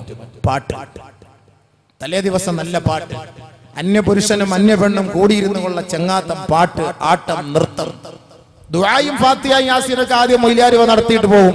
അതെല്ലാം കഴിഞ്ഞ് എല്ലാം അങ്ങോട്ട് പോയി, എല്ലാം കഴിഞ്ഞ് ലൈറ്റിന്റെ കളറെല്ലാം പിന്നീട് മാറും. പിന്നെ ഉസ്താദിന് അവിടെ സ്ഥാനമില്ല, വണ്ടി വിട്ടോളി. ഇനി അടുത്തിവിടെ വേറെ പല ചടങ്ങുകൾ നടക്കാൻ പോവുകയാണ്. ഇപ്പൊ ഫാത്തിഹ എല്ലാത്തിനും ഒരു മറ, സൂറത്തുൽ ഫാത്തിഹ ഒരു മറ. പിന്നീട് നടക്കുന്നത് എന്താണ്? പരിശുദ്ധമായ ഇസ്ലാമിക ശൈലികളാണോ? നമ്മൾ വിവാഹത്തിന് വേണ്ടി കിടക്കുകയാണ്. സ്വർഗം മുതൽ തുടങ്ങി വെച്ച ഒരു കർമ്മമാണ് അത്. സ്വർഗം വരെ മടങ്ങിയെത്തേണ്ട കർമ്മമാണ്. ആ കർമ്മത്തിൽ ഹറാമിന്റെ അംശങ്ങൾ കടന്നുകൂടിയാൽ ആ ജീവിതത്തിൽ ബർക്കത്തില്ല. നിങ്ങൾ ധരിച്ചു പോകാം, ഈ ദുനിയാവിൽ എന്റെ മകളും മരുമകനും സന്തോഷത്തോടു കൂടിയാണ് ജീവിക്കുന്നത്. ഇല്ല, നിങ്ങൾ അവരുടെ കുടുംബ പശ്ചാത്തലം ഒന്ന് പരിശോധിച്ചു നോക്കിയാൽ 77% ഇന്ന് ആഡംബര വിവാഹം നടത്തിയവരുടെ ജീവിതത്തിന്റെ ഉള്ളിൽ, അവരുടെ കുടുംബ ജീവിതത്തിൽ മാനസികമായ സംഘർഷമാണ്. ഇത് പുറത്തു പറയാൻ പറ്റാത്തതിന്റെ പേരിൽ അഭിമാനത്തെ ഓർത്തുകൊണ്ട് എല്ലാം അടക്കി വെച്ച് ജീവിക്കുകയാ. ഇത് ഞങ്ങളെ പോലുള്ളവർക്ക് അറിയാൻ പറ്റും. കാരണം വിഷയങ്ങൾ വരുമ്പോൾ നേരെ വിളിക്കുന്നത് ഉസ്താദേ അസ്സലാമു അലൈക്കും. ഞങ്ങൾക്കറിയാം. അല്ലെങ്കിൽ കൗൺസിലർ ഇവിടെ ഇരിപ്പുണ്ട്, 2-3 കൗൺസിലർ നമ്മുടെ അടുത്ത് സാർ കൗൺസിലറൊക്കെ ഇരിപ്പുണ്ട്, അവരുടെ അറിയാലോ. എത്ര കല്യാണങ്ങളിൽ എന്തെല്ലാം പ്രശ്നങ്ങളിൽ സാമ്പത്തികത്തിന്റെ കുറവല്ല, സൗന്ദര്യത്തിന്റെ കുറവല്ല, ഇസ്ലാമിക ബാലപാഠം അറിയില്ല. എന്താണ് നിക്കാഹ്, എന്താണ് വിവാഹം? വെറുതെ ഒരു വണ്ടി കാണുമ്പോ, ഒരു പെണ്ണിന്റെ സൗന്ദര്യം കാണുമ്പോ, കുറെ ആഡംബര പന്തൽ കാണുമ്പോ, കുറെ ലൈറ്റിന്റെ അലങ്കാരങ്ങൾ കാണുമ്പോ കൊള്ളാം, അടിപൊളിയാണ്, ഒരു ഷൂ ഇട്ട് ഒരു ഇൻ ചെയ്ത് നല്ല ടൈയും കെട്ടി സുമുഖനായ സുന്ദരനായ ഒരു ചെറുപ്പക്കാരൻ കടന്നു വന്ന് തന്റെ മകളെ പിടിച്ചു കൊണ്ടുപോകുമ്പോ അൽഹംദുലില്ലാ നല്ലൊരു മകനെയാണ് കിട്ടിയത്. ദുബായിൽ 50,000 രൂപ ശമ്പളം, 50,000 രൂപ ശമ്പളം ദുബായിൽ. മാഷാ അല്ലാഹ് തബാറക്കല്ലാഹ് വലിയൊരു ബോർഡ് എടുത്തു വെച്ച്. മാഷാ അല്ലാഹ് തബാറക്കല്ലാഹ്. അതല്ലാഹ് സെറ്റിച്ചില്ലായിരുന്നു. ഇപ്പൊ എന്താ ചെയ്യാ? അതെല്ലാം എടുത്തു വെച്ച് അങ്ങനെ കയറ്റി വിടുകയാണ്. എന്താ അവരുടെ ജീവിതത്തിൽ നടക്കാൻ പോകുന്ന സംഭവം നമ്മൾ അറിഞ്ഞിട്ടുണ്ടോ? ഒരു ക്രൈസ്തവ സഹോദരനെ അപേക്ഷിച്ചിടത്തോളം 15 ദിവസം ആ ക്രൈസ്തവ സഭ ആ ബിഷപ്പിന്റെ മുന്നിൽ പോയിരുന്ന് വൈവാഹിക ജീവിതത്തെ കുറിച്ച് പഠിച്ചെങ്കിൽ മാത്രമേ നിനക്ക് വിവാഹം കഴിപ്പിച്ചു കൊടുക്കുകയുള്ളൂ. അത് ക്രൈസ്തവരുടെ നിയമമാണ്. മുസ്ലിം ഉമ്മത്തിനെ അപേക്ഷിച്ചിടത്തോളം കല്യാണ പന്തലിൽ വന്നിരിക്കുന്ന ചെറുക്കനോട്, കല്യാണ പന്തലിൽ വന്നിരിക്കുന്ന പുതുമണവാളനോട് നമ്മൾ ചോദിക്കുന്നു, മകനെ നീ ഒളിവെടുത്തിട്ടാണ് വന്നത്? അതെന്താ മൊയിലാരെ അത് വാപ്പ എടുത്തു പറയും. സാധനം അറിയില്ല. ഒരു ബർക്കത്തിന് വേണ്ടി നീ ഒളിവെടുത്തിട്ട് വന്നാൽ സന്തോഷമായിട്ട് അൽഹംദുലില്ലാഹ്. ഇന്നലെ വരെ 2 ധ്രുവങ്ങളിൽ കഴിഞ്ഞിരിഞ്ഞ 2 കൂട്ടരാണ് ഇന്ന് ഹലാലാകാൻ പോവുകയാണ്. ഇന്നലെ വരെ ഹറാമായിരുന്നു. അതുകൊണ്ട് മകനെ നീ ഒളിവെടുത്തിട്ട് വന്നതാണോ എന്ന് പണ്ടുള്ള മൗലിയാക്കന്മാരൊക്കെ സദസ്സിൽ വെച്ച് ചോദിക്കാറുണ്ട്. ഒളിവെടുത്തിട്ടുണ്ടോ? എന്താ സാധനം എന്ന് പോലും അറിയില്ല. ഞാൻ ആദ്യമായിട്ട് കേൾക്കുക ആ സാധനം. ഞാൻ നെറ്റി നോക്കിയിട്ട് അത് കണ്ടില്ലല്ലോ. ഈ ഒതു എന്ന് പറഞ്ഞ സാധനം ഇന്ന് മുതൽ പോയി നോക്കാം. ഏത് കാര്യത്തിന് അങ്ങനെയാണല്ലോ, എല്ലാം ഇപ്പൊ നെറ്റാണല്ലോ നോക്കുന്നത്. നമുക്ക് ജനിക്കാൻ പോകുന്ന കുഞ്ഞാണാന്നോ പെണ്ണാന്നുള്ളത് ആദ്യം നെറ്റിനകത്ത് നോക്കും സംഭവം. അതനുസരിച്ചിട്ടായിരിക്കും കാര്യങ്ങളുടെ മൊത്തം നീക്കുപോക്ക്. ഖുർആനിന് വല്ല വിലയുണ്ടോ? ഇതാര് പറഞ്ഞ വാക്കാണ്? ആദരവായ റസൂലുള്ളാഹി തങ്ങൾ പറഞ്ഞില്ലേ?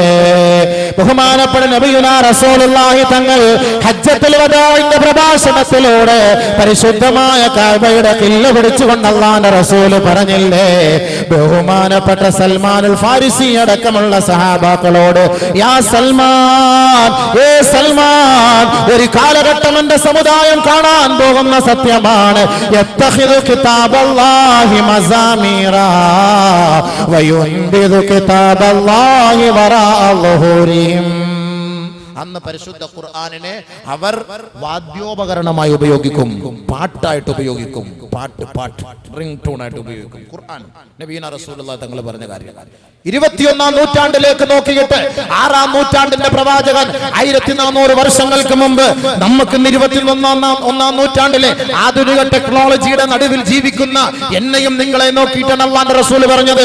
ഒരു കാലഘട്ടം വരും അന്ന് പരിശുദ്ധ ഖുർആൻ ഓരോരുത്തരുടെ മൊബൈലിൽ കിടന്ന് തിളങ്ങുന്ന കാലഘട്ടമായിരിക്കും. പരിശുദ്ധ ഖുർആനിന്റെ ആശയ ആദർശങ്ങളെ അവർ കാലത്തിന്റെ ചവിട്ടുകൊട്ടയിലേക്ക് വലിച്ചെറിയും. അവർ മുതുകിന്റെ പിന്നാലെ വലിച്ചെറിയും. ആ ഖുർആനിന്റെ ശൈലികൾ അവരുടെ ജീവിതത്തിൽ കാണുകയേ ഇല്ല തന്നെ. നബിയുനാ റസൂലുള്ളാഹി. ശരിയല്ലേ? അല്ലേ സുഹൃത്തുക്കളെ? പരിശുദ്ധ ഖുർആനിന്റെ സദസ്സാണിത്. അതുകൊണ്ടാണ് ഖുർആനിനെ കുറിച്ച് പറയുന്നത് കേട്ടോ. ഖുർആനെ കുറിച്ച് ഖുർആനാണ്. വേദനിക്കട്ടെ, അബൂബക്കറിനും വേദനിക്കട്ടെ, എനിക്കും വേദനിക്കണം, എനിക്കും വേദനിക്കണം, എനിക്കും വേദനിക്കണം. 99% എന്റെ ഹൃദയം വേദനിക്കട്ടെ, 1% നിങ്ങളുടെ ഹൃദയം വേദനിക്കട്ടെ.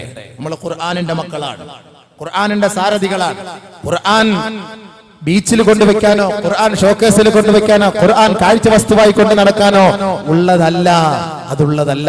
അതിന്റെ ഉള്ളടക്കങ്ങൾ പഠിക്കേണ്ടവരാണ്. അത് പഠിക്കാനും ചിന്തിക്കാനും മനസ്സിലാക്കും. അതുകൊണ്ടാണ് അല്ലാഹു ചോദിക്കുന്നത്, അഫലാ യതദബ്ബറൂനൽ ഖുർആൻ, അഫലാ യതദബ്ബറൂനൽ ഖുർആൻ. എന്തേ മക്കളെ, എന്തേ സഹോദരങ്ങളെ, എന്തേ അനുയായികളെ, എന്തേ ദാസന്മാരെ, നിങ്ങൾ ആ ഖുർആൻ ചിന്തിക്കാത്തത്? ഇന്നമാ യതദക്കറു ഉലുൽ അൽബാബ്. ആ ഖുർആൻ ബുദ്ധിയുള്ളവനാണ് ചിന്തിക്കുക. ബുദ്ധിമാൻ ഖുർആൻ ചിന്തിക്കും. കറക്റ്റ്. അമേരിക്കക്കാരൻ ഖുർആൻ പഠിച്ചിട്ടാണ് ഓരോന്നും ഇങ്ങോട്ട് നെറ്റിലൂടെ അടിച്ചു വിടുന്നത്. അവൻ പറയോ ഞാൻ ഖുർആനിൽ നിന്നാ പഠിച്ചെന്ന്? ഖുർആൻ ഇല്ലെങ്കിൽ അമേരിക്കക്കാർക്ക് ഒന്നും കണ്ടുപിടിക്കാൻ പറ്റൂല, ഒന്നും കണ്ടുപിടിക്കാൻ പറ്റൂ. ഖുർആനിൽ ഇല്ലാത്ത ഒരു സംഭവ ലോകത്ത് എന്താ കണ്ടുപിടിച്ചിട്ടുള്ളത്? എന്താ കണ്ടുപിടിച്ചിട്ടുള്ളത്? എന്താ കണ്ടുപിടിക്കാൻ പോകുന്നത്? ഖുർആന് നമ്മുടെ മുന്നിൽ വിലയില്ലല്ലോ. ആ പരിശുദ്ധ ഖുർആൻ അല്ലാഹു റബ്ബുൽ ഇസ്സത്ത് നമുക്ക് അവതരിപ്പിച്ചു തരുന്ന ആ പരിശുദ്ധ ഖുർആനിൽ ഇല്ലാത്ത ഏതെങ്കിലും ഒരു സംഭവം ലോകത്തിന്റെ മുന്നിലുണ്ടോ? ഇന്നേ വരെ ഭൗതികമാകട്ടെ അഭൗതികമാകട്ടെ നിങ്ങൾ ഇന്ന് പഠിക്കാൻ കൂടുതൽ താല്പര്യം കാണിക്കുന്ന ഭൗതിക ശാസ്ത്രം പരിശുദ്ധ ഖുർആനിന്റെ ഉള്ളടക്കങ്ങളിൽ നിന്ന് കടമെടുത്ത് മോഷ്ടിച്ചെടുത്തിട്ടാണ് പാശ്ചാത്യൻ മക്കൾ ഇന്ന് നമ്മുടെ സ്കൂളുകളുടെ മേശപ്പുറങ്ങളിൽ നമുക്ക് പഠിപ്പിച്ചു തരുന്നത് എങ്കിൽ പരിശുദ്ധ ഖുർആൻ ആ ഭൗതികതയെ നമുക്ക് വളരെ വ്യക്തമായി സുവിദിതമായി അറിയിച്ചു തന്നിട്ടുള്ള സത്യമാണ്. പക്ഷേ ഈ ഉമ്മത്ത്, ഈ മുസ്ലിം ഉമ്മത്ത് അത് മറന്നുപോയി. ഖുർആൻ ആദ്യമായി നബിയുനാ റസൂലുള്ളാഹി തങ്ങളുടെ മേൽ അവതരിപ്പിച്ച പരിശുദ്ധ ഖുർആൻ ലോകത്തിന്റെ പ്രഖ്യാപനം എന്തായിരുന്നു? വായിക്ക്, പഠിക്ക്, ചിന്തിക്ക്, എഴുത്. ഖുർആന്റെ പ്രഖ്യാപനം അതല്ലേ? നോമ്പ് പിടിക്ക്, ഹജ്ജിന് പോ, ഉംറക്ക് പോ, ഇതൊന്നുമല്ല ആദ്യമായിട്ട് ഇറങ്ങിയ ആയത്ത്. اقرأ باسم ربك الذي خلق الإنسان من علق اقرأ وربك الأكرم الذي علم بالقلم علم الإنسان ما لم يعلم. പേനയെക്കുറിച്ച് ഖുർആൻ അവതരിപ്പിക്കുകയാ. പേനയില്ലാത്ത കാലഘട്ടമുണ്ടോ? പേനയില്ലാത്ത പഠനമുണ്ടോ? പേനയില്ലാത്ത സ്കൂളുകളുണ്ടോ? ബഹുമാനപ്പെട്ട നബി തങ്ങൾ പറഞ്ഞില്ലേ, അവ്വലു മാ ഖലഖല്ലാഹു അൽ ഖലം. ആദ്യമായി അല്ലാഹു പേനയെ സൃഷ്ടിച്ചുവെന്ന് പരിശുദ്ധമായ ഹദീസിലൂടെ നബി തങ്ങൾ അറിയിക്കുമ്പോൾ ആ പേനയുടെ മഹത്വം ലോകത്തിന്റെ മുന്നിൽ വിളിച്ചോതിക്കൊണ്ടല്ലേ 114 അധ്യായങ്ങളിലെ ഒരു അധ്യായമായ സൂറത്തിന് പോലും അല്ലാഹു പേരിട്ടത് സൂറത്തുൽ ഖലം. പേന 5 റുപ്യക്ക് ഇവിടെ കുത്തിവെക്കുന്ന പേന 5 രൂപയുടെ സാധനം. ഇത് ഖുർആൻ അല്ലാഹ് പറഞ്ഞിട്ടുണ്ട്. നമുക്ക് 5 റുപ്യേ ഉള്ളൂ. പക്ഷെ ഈ സാധനത്തിന് അല്ലാഹു തആല ഖുർആനിൽ വലിയ സ്ഥാനം നൽകുന്നുണ്ട്. നൂൻ വൽ ഖലമി വമാ യസ്തുറൂൻ. സൂറത്തുൽ ഖലം. പേനയും പേന കൊണ്ട് എഴുതുന്ന അധ്യായങ്ങളും പേന കൊണ്ട് എഴുതുന്ന ലേഖനങ്ങളെ തന്നെയാണ് സത്യം. അല്ലാഹു റബ്ബുൽ ഇസ്സത്ത് ആണയിട്ട്. പേനയെ കുറിച്ച് അല്ലാഹ് ഖുർആനിൽ പറഞ്ഞു, നമുക്ക് 5 റുപ്യ വിലയുള്ളൂ. 5 റുപ്യ 2 രൂപയുടെ പേന, 2 രൂപയുടെ 1 രൂപയുടെ റീഫില് വിലയുണ്ടോ? ഖുർആൻ അല്ലാഹ് പറഞ്ഞു, ഇത് അല്ലാഹ് സൃഷ്ടിച്ചതാ, ഇത് അല്ലാഹ് പഠിപ്പിച്ചു കൊടുത്തതാണ്. പാശ്ചാത്യന്റെ സംഭാവന അല്ല ഇത്. ആദ്യമായി അല്ലാഹു തആല ഇറക്കിയ ആയത്ത് ഇഖ്റാ, വായിക്ക്. ഇന്ന് ലോകം വികസിച്ചുകൊണ്ടിരിക്കുന്നത് 3 അക്ഷരമാലകളിലൂടെയാണ്. Reading, writing, researching, writing. ഈ 3 അക്ഷരങ്ങളിലൂടെയാണ് ലോകം ഇന്ന് വികസിച്ചുകൊണ്ടിരിക്കുന്നത്. റീഡ്, വായിക്കുക. വായനാശീലം വളർത്തിയെടുക്കാൻ ഖുർആനിന്റെ പ്രഖ്യാപനം. വായിക്കണ്ട എന്ന് നമ്മളോട് പറയുന്നില്ല. ആരാ പറഞ്ഞത്? മുസൽമാൻ. ഇവര് വിവരമില്ലാത്തവരാണ്, വിദ്യാഭ്യാസമില്ലാത്തവരാണ്, പഠിക്കേണ്ടവർ, ഓതണ്ടവർ, ചിന്തിക്കേണ്ടവർ, എഴുതണ്ടവർ. ആരാ പഠിപ്പിച്ചത്? പരിശുദ്ധ ഖുർആനിന്റെ പ്രഥമമായ അധ്യായം തന്നെ ലോകത്ത് പഠിപ്പിക്കുന്നത് ഇഖ്റാ, വായിക്ക്. ഇഖ്റാ, വായിക്കുക, പഠിക്കുക. വായിച്ചു കഴിഞ്ഞാൽ രണ്ടാമതായി ഇസ്ലാം പഠിപ്പിക്കുന്ന എന്താണ്? ഇഖ്റാ ബിസ്മി റബ്ബിക്കല്ലദീ ഖലഖൽ ഇൻസാന മിൻ അലഖ്. അലഖിൽ നിന്നാണ് മനുഷ്യനെ സൃഷ്ടിച്ചത്. ഭ്രൂണത്തിൽ നിന്നാണ് മനുഷ്യനെ സൃഷ്ടിച്ചത്. അത് ഉമ്മാന്റെ ഗർഭാശയത്തിൽ ഒളിച്ചിരിക്കുന്ന ഒരട്ട പോലെയുള്ള ഒരു സാധനം, ഒരു പശയാണത്. അതെന്താ സംഭവം? ഇത് ഗവേഷണം ചെയ്യണം, ഇത് റിസർച്ച് ചെയ്യണം. ഇത് വെറുതെ കണ്ടുപിടിക്കാൻ പറ്റിയ കാര്യമല്ല. അത് വേണ്ടവണ്ണം സെർച്ച് ചെയ്താൽ മാത്രമേ അത് നിനക്ക് മനസ്സിലാക്കാൻ പറ്റുള്ളൂ. അല്ലാഹു സുബ്ഹാനഹു വ തആല ബുദ്ധിജീവികളോട് പറയുന്നു, നീ റിസർച്ച് ചെയ്യണം, റിസർച്ച് ഇൻസ്റ്റിറ്റ്യൂട്ട് ഉണ്ടാക്കണം, ലോകത്തിന്റെ മുന്നിൽ അത് പരിചയപ്പെടുത്തണം. പ്രഥമമായി അല്ലാഹു സുബ്ഹാനഹു വ തആല അവതരിപ്പിക്കുക ഖുർആനിലൂടെ പഠിക്കാൻ. പിന്നെ ആരാ പറഞ്ഞ നമ്മൾ വെറും OBC ആണെന്ന്? നമ്മൾ ശരിയാ OBCയാ, നമ്മൾ പഠിക്കാൻ തയ്യാറാവാത്തത് കൊണ്ടാണ്. 16 വയസ്സാകുമ്പോൾ 22 വയസ്സ് കൂട്ടി വെച്ചിട്ട് പാസ്പോർട്ട് എടുത്തിട്ട് ദുബായിക്ക് പോയി കാശ് ഉണ്ടാക്കാൻ നിൽക്കും. പിന്നെ അങ്ങനെ പഠിക്കാൻ ശരിയല്ലേ? എന്തിനിപ്പോ കൂടുതൽ പഠിച്ചിട്ട് നമുക്ക് ഒന്നും കിട്ടാനില്ലല്ലോ. ഫുലൂസ് ഉണ്ടാക്കണം. ഫുലൂസാണ്. അത് ആരെ കമത്തിയാലും ശരി, ആരെ കൊന്നാലും ശരി, പ്രശ്നമില്ല. ഹക്കും ബാത്തിലും ഒന്നും നോക്കേണ്ട കാര്യമില്ല. അവസാനം ഒരു തൗബ, ഒരു 3 ഹജ്ജ്, ഓടി അങ്ങോട്ട് പോകും. അല്ലാഹ് ഇപ്പൊ അത് സ്വീകരിക്കും. ആള് ധരിക്കുന്ന അങ്ങനെയാണ്. ആരാനെയൊക്കെ വെട്ടിപ്പിടിച്ചിട്ട് അവന്റെ ഇവന്റെയൊക്കെ പൈസ എടുത്തിട്ട് ഒരു തൗബയും ചെയ്ത് ഇസ്തിഗ്ഫാറും ചെയ്ത് കുറെ പേർക്ക് പള്ളിയും വെച്ച് കൊടുത്ത് സദഖയും ചെയ്ത് കുറെ മുസല്ലയൊക്കെ വാങ്ങി കൊടുത്തിട്ട് ഒരു നല്ല നിലയ്ക്ക് ഒരു നല്ല റാഹത്തായ മനസ്സ് കുളിർക്ക് ഒരു ഹജ്ജ് ചെയ്തിട്ട് മരിച്ചു പോയാൽ ഇതെല്ലാം കബൂലാവുന്നു. വല്ലാഹി തമ്പുരാനെ തന്നെയാണ് സത്യം. ഒരു രൂപ ആരുടെയെങ്കിലും കയ്യിൽ നിന്ന് വാങ്ങിയിട്ട് മടക്കി കൊടുക്കാതെ മരിച്ചു പോയാൽ സാക്ഷാൽ 100 ഹജ്ജ് ചെയ്താലും ലാ യദ്ഖുലുൽ ജന്ന ഹത്താ യുഖ്ളാ ദൈനുഹു, ആ 1 രൂപ മടക്കി കൊടുക്കാതെ സ്വർഗ്ഗത്തിൽ കടക്കാൻ പറ്റൂല. ഹദീസ് ഞാൻ വേണമെങ്കിൽ 100 എണ്ണം നിരത്തി തരാം. 100 ഹദീസുകൾ ഞാൻ നിരത്തി തരാം. 1 രൂപ അറബിയെ കുളിപ്പിച്ച് എത്തിങ്ങാനയിലൊക്കെ ആക്കിയവരൊക്കെ സൂക്ഷിച്ചോളി. നാളെ ഈ പൈസ കൊടുക്കാതെ ഒരു കാരണവശാലും സ്വർഗ്ഗത്തിൽ പോകാൻ പറ്റില്ല. പള്ളിക്ക് മിനാരം പണിഞ്ഞു കൊടുത്താലും മിമ്പർ പണിഞ്ഞു കൊടുത്താലും മെഹ്റാബ് പണിഞ്ഞു കൊടുത്താലും അതെല്ലാം വിഷയം വേറെ. ആ പൈസ ആരുടെയാണോ അയാൾക്കേ കൂലി കിട്ടുള്ളൂ. അറബിയുടെ പൈസ അടിച്ചു മാറ്റിയിട്ട് ഇവിടെ വന്നിട്ട് നമ്മൾ വലിയ മോലാളിയായിട്ട് ഇതൊക്കെ നമ്മൾ പണിഞ്ഞു കൊടുത്തു കഴിഞ്ഞാൽ നേരെ ഇതിന്റെ കൂലി മൊത്തം അറബിക്ക് കിട്ടും. നമുക്ക് നാളെ ഇടിയും കിട്ടും. അതാണ് അതിന്റെ ഉത്തരവാദിത്തം. സ്വർഗത്തിൽ കാണാൻ പറ്റൂല. ഹജ്ജ് ചെയ്താലൊന്നും ഇതിന് പരിഹാരമല്ല. ഹജ്ജ് ഉംറ എന്നൊക്കെ പറഞ്ഞാൽ നമ്മുടെ ജീവിതത്തിൽ ചെയ്തു പോയ തെറ്റ്, വ്യഭിചരിച്ചു പോയി, മദ്യപിച്ചു പോയി, കള്ളം പറഞ്ഞു പോയി, അതുപോലുള്ള ചെറിയ തെറ്റുകളൊക്കെ ചെയ്തതിന് റബ്ബിന്റെ മുന്നിൽ അല്ലാഹ് എന്റെ വിവരമില്ല അറിവില്ലായ്മയുടെ പേരിലൊക്കെ ഞാൻ ചെയ്തു പോയതാണ്, നീ മാപ്പാക്കണേ, അല്ലാഹ് മാപ്പാക്കി തരും. അതല്ലാതെ ആരാന്റെ പൈസ എടുത്തിട്ട് അവൻ്റെ നിന്ന് കടം വാങ്ങിയിട്ട് അവന്റെ പലചരക്ക് സാധനം വാങ്ങിയിട്ട് അവന്റെ സ്റ്റേഷനറി സാധനം വാങ്ങിയിട്ട് പച്ചക്കറി വാങ്ങിയിട്ട് കോഴി ഇറച്ചി വാങ്ങി തിന്നിട്ട് പൈസ കൊടുക്കാതെ തൗബ ചെയ്തിട്ട് സ്വർഗത്തിൽ പോകാൻ നോക്കിയാൽ ഒരിക്കലും നടക്കില്ല. പ്രതീക്ഷിക്കേ വേണ്ട. ശുഹദാക്കൾക്ക് പോലും ഹദീസ് കോതാൻ സമയമില്ല, അങ്ങോട്ടത്തേക്ക് ഞാൻ കടക്കുന്നില്ല. അതിന് വിഷയമല്ല. എന്നാലും ഖുർആനിനകത്ത് ഉണ്ടല്ലോ അമാനത്ത്, വലിയ വിഷയമാണത്. നമ്മൾ അതൊക്കെ സൂക്ഷിക്കേണ്ട കാര്യങ്ങളാണ്. അപ്പൊ ബഹുമാനമുള്ള സഹോദരങ്ങളെ, പരിശുദ്ധമായ ഖുർആൻ നമുക്ക് പഠിപ്പിച്ചിരുന്നത് നമ്മൾ റിസർച്ച് ചെയ്യണം. റീഡിംഗ്, റിസർച്ചിങ്, മൂന്നാമത് റൈറ്റിംഗ്.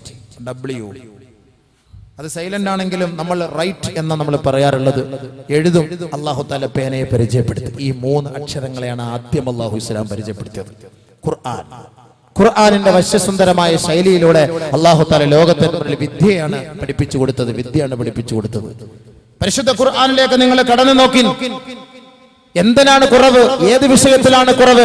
പരിശുദ്ധ ഖുർആൻ എല്ലാ വിഷയങ്ങൾക്കും പരിശുദ്ധ ഖുർആൻ നമുക്കിവിടെ ആധികാരികതയോടുകൂടി നമുക്ക് രൂപരേഖ വരച്ചു തരുന്നുവെങ്കിൽ ജിന്നുകൾ പോലും ഭൂതവർഗം പോലും പരിശുദ്ധ ഖുർആൻ കേട്ട സദസ്സിൽ വന്നിട്ട് പറയുകയാണ്, ഞങ്ങളൊരു അത്ഭുതം കേട്ടു, ഞങ്ങളൊരു അത്ഭുത സദസ്സിൽ പങ്കെടുത്തു. ഇന്ന് ഈ ഖുർആൻ സദസ്സിനെ കുറിച്ച് ഇന്നെന്റെ പ്രഭാഷണം നടക്കുമ്പോൾ നിങ്ങൾക്ക് അത്ഭുതം തോന്നൂല. നാളെ നിങ്ങൾ ഇവിടുത്തെ ഖുർആൻ പാരായണം നടക്കുമ്പോൾ കേൾക്കുമ്പോൾ നിങ്ങൾക്ക് അത് അത്ഭുതം തോന്നും. ഇതേപോലെ ജിന്നുകൾ വന്ന് ഖുർആൻ കേട്ടപ്പോൾ അത്ഭുതപ്പെട്ടതുപോലെ. ഖുൽ ഊഹിയ ഇലയ്യ അന്നഹു ഇസ്തമഅ നഫറും മിനൽ ജിൻ ഫഖാലൂ ഇന്നാ സമിഅനാ ഖുർആനൻ അജബാ വഇദാ സറഫ്നാ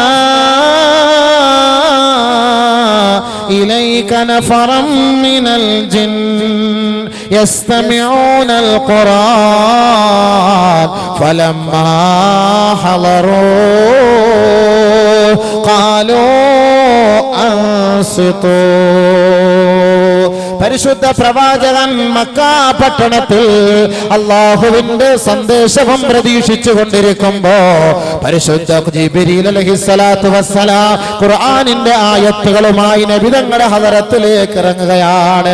ആ സന്ദർഭത്തിലാണ് ജിന്ന് വർഗങ്ങളിൽപ്പെട്ട 9 പേരടങ്ങുന്ന സംഘം അല്ലാഹുവിന്റെ റസൂലിന്റെ സവിധത്തിലേക്ക് പോകുന്നത്.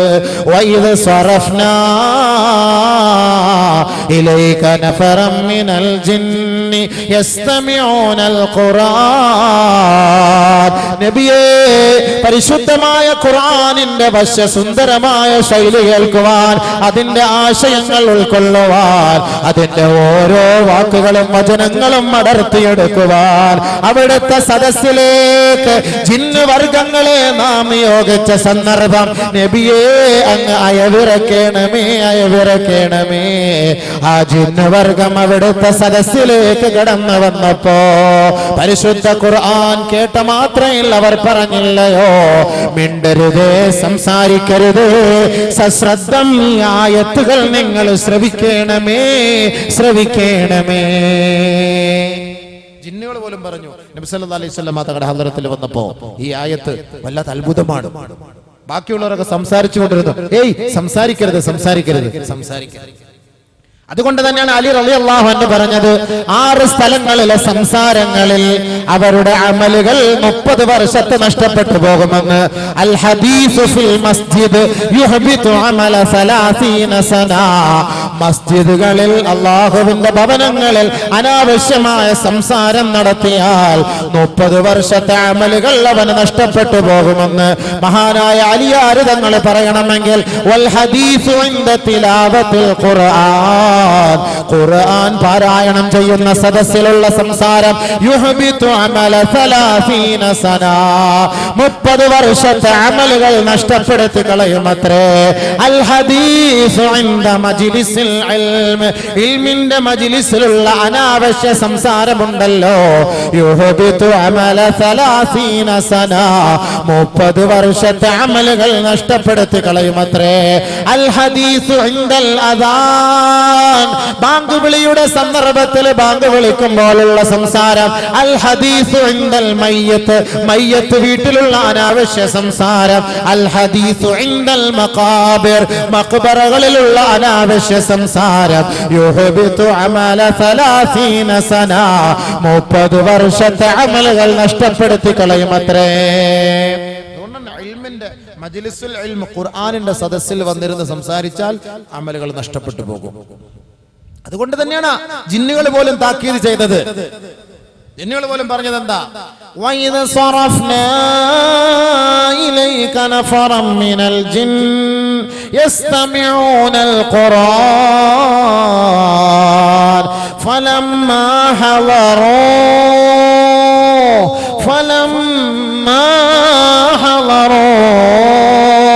قالوا أنصتوا. പരിശുദ്ധ ഖുർആന്റെ സദസ്സിലെത്തിയപ്പോ ബാക്കിയുള്ളവരോട് പറഞ്ഞു, ഏയ് ശബ്ദമായിരിക്കണം, സൈലൻസ് പ്ലീസ്, സൈലൻസ് പ്ലീസ്, മിണ്ടരുത്. ജിന്നുകൾ പറയാ, നമുക്കൊന്ന് ഖുർആൻ നടക്കുന്നിടത്ത്, ഖുർആൻ പോകുന്നിടത്ത് അടിയും പിടിയും ബഹളമല്ലേ, എന്ത് വലിയ മഹത്വം ഖുർആനോട് സംസാരിക്കാനേ പാടില്ല. പരിശുദ്ധ ഖുർആൻ. അപ്പോൾ ഇത് അത്ഭുതമാണ് ഖുർആൻ, അത്ഭുതമാണെന്ന് ഖുർആൻ തന്നെ പറയുന്നു. അത്ഭുതമാണ് ഖുർആൻ. എന്താ അത്ഭുതം? നിങ്ങളൊക്കെ ഇനി ഭൗതികതയ്ക്ക് കൂടുതൽ താല്പര്യം കാണിക്കുന്നവരാണല്ലോ. ഞാൻ 1-2 കാര്യങ്ങൾ നിങ്ങളുടെ മുന്നിൽ സൂചിപ്പിക്കാം. 1-2 കാര്യങ്ങൾ ഞാൻ സൂചിപ്പിക്കാം. ബഹുമാനമുള്ള സഹോദരങ്ങളെ, ഭയങ്കരമായ സാഹിത്യകാരാണ് നമ്മളെല്ലാവരും, അല്ലെങ്കിൽ പഠിക്കുന്നവരൊക്കെ. പിന്നെ ചരിത്രകാരന്മാരൊക്കെ, സാഹിത്യകാരൊക്കെ മരിച്ചുപോയാൽ അവരുടെയൊക്കെ ഒരു ഭാഗ്യമേ. മരിക്കുന്ന സമയത്ത് എത്ര വെടി പൊട്ടിച്ചിട്ടാണ് അവരുടെ മയ്യത്തടക്കുക, അല്ലേ? എത്ര വെടി ആകാശത്തേക്ക് പൊട്ടിക്കുന്നത്. ഔദ്യോഗിക ബഹുമതിയോടുകൂടിയൊക്കെ സാഹിത്യകാരെയൊക്കെ ഭയങ്കരമായ നിലയിൽ വെടിവെച്ചിട്ടായിരിക്കും അവരെ കൊണ്ടടക്കുക. പരിശുദ്ധമായ ഖുർആൻ പഠിക്കുന്ന സഹോദരങ്ങൾക്ക് വല്ല ബഹുമതി ഉണ്ടോ ലോകത്ത്? എന്നാൽ പരിശുദ്ധ ഖുർആൻ ഏറ്റവും വലിയ സാഹിത്യ ഗ്രന്ഥമല്ലേ? പരിശുദ്ധ ഖുർആനിന്റെ ഓരോരോ ഭാഗങ്ങളും ആയത്തുകളും നമ്മളൊന്ന് പരിശോധിച്ചു നോക്കിയാൽ ഒരുപാട് സാഹിത്യങ്ങൾ അതിന്റെ ഉള്ളിൽ അടങ്ങിയിട്ടുണ്ട്.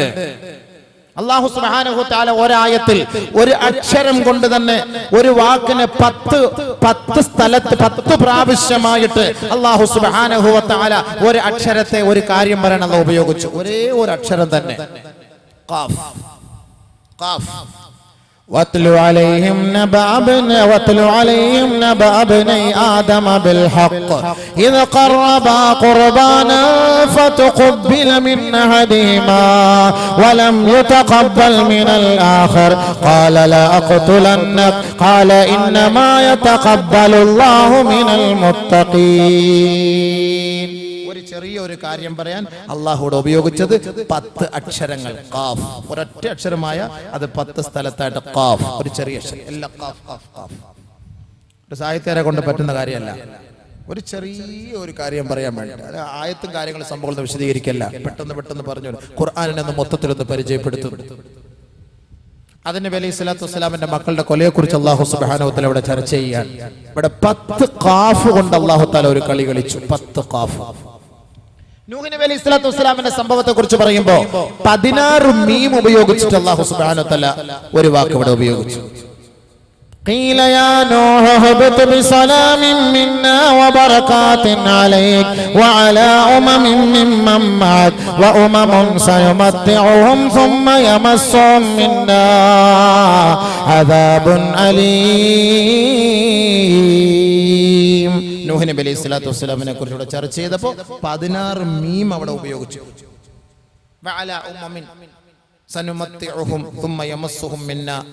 അല്ലാഹു സുബ്ഹാനഹു വ തആല ഈ ഒരൊറ്റ ആയത്തിലൂടെ 16 മീം എന്ന അക്ഷരം അല്ലാഹു അവിടെ ഉപയോഗിച്ചു. ഖാഫ് അല്ലാഹു തആല ഉപയോഗിച്ചു. സ്ത്രീലിംഗത്തിലേക്ക് നമ്മൾ പരിശോധിച്ച് നോക്കിയാൽ സ്ത്രീലിംഗം അല്ലാഹു സുബ്ഹാനഹു വ തആല സജ്അ, അതായത് പ്രാസ ഒപ്പിച്ച് ഓരോരോ വാക്കുകൾ പരിശുദ്ധ ഖുർആൻ. അത് പഠിക്കുമ്പോൾ നല്ല രസമാണ്. അത് അതിന്റെ ശൈലി അനുസരിച്ച് പഠിക്കണം, അതിന്റെ രീതി അനുസരിച്ച് പഠിക്കുമ്പോഴേ അതിന് രസമുള്ളൂ. നമ്മളിന്ന് മദ്രസയിലെ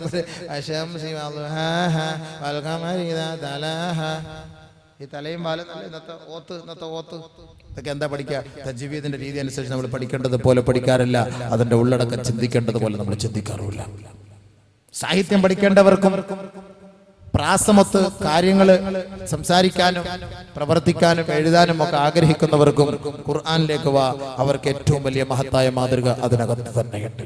അല്ലാഹു സുബ്ഹാനഹു വ തആല സൂറത്ത് യൂസുഫിലൂടെ യൂസുഫ് നബി അലൈഹി സ്വലാത്തു വസ്സലാമിന്റെ സംഭവം പറയുന്ന കൂട്ടത്തിൽ അല്ലാഹു സുബ്ഹാനഹു വ തആല പ്രാസം ഒപ്പിച്ചാണ് വിഷയങ്ങൾ പറയുന്നത്. അവിടെ പ്രാസം ഒപ്പിച്ച് അല്ലാഹു സുബ്ഹാനഹു വ തആല സൂറത്ത് യൂസുഫ് പരിശോധിച്ചു നോക്കിയാൽ ഫലമ്മാ സമിഅത് ബിമക്രിഹിൻ അർസലത് ഇലൈഹിൻ വഅതദത് ലഹുന്ന മുത്തഖഅ വഅതത് കുല്ല വാഹിദത്തിൻ മിൻഹുന്ന സിക്കീനാ വഖാലത് ഇഖ്റുജ് അലൈഹിൻ فلما رأيناه أكبرنه وقطعنا أيديهن قلنا هاش لله ما هذا إلا بشرا إن هذا إلا ملك كريم.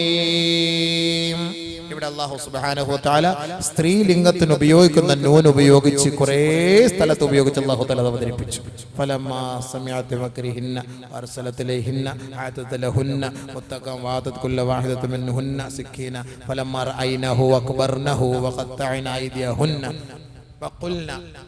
ഇങ്ങനെ അല്ലാഹു സുബ്ഹാനഹു വ തആല എത്ര രസമായിട്ട് ഇങ്ങനെ പറഞ്ഞു പോകുന്നു.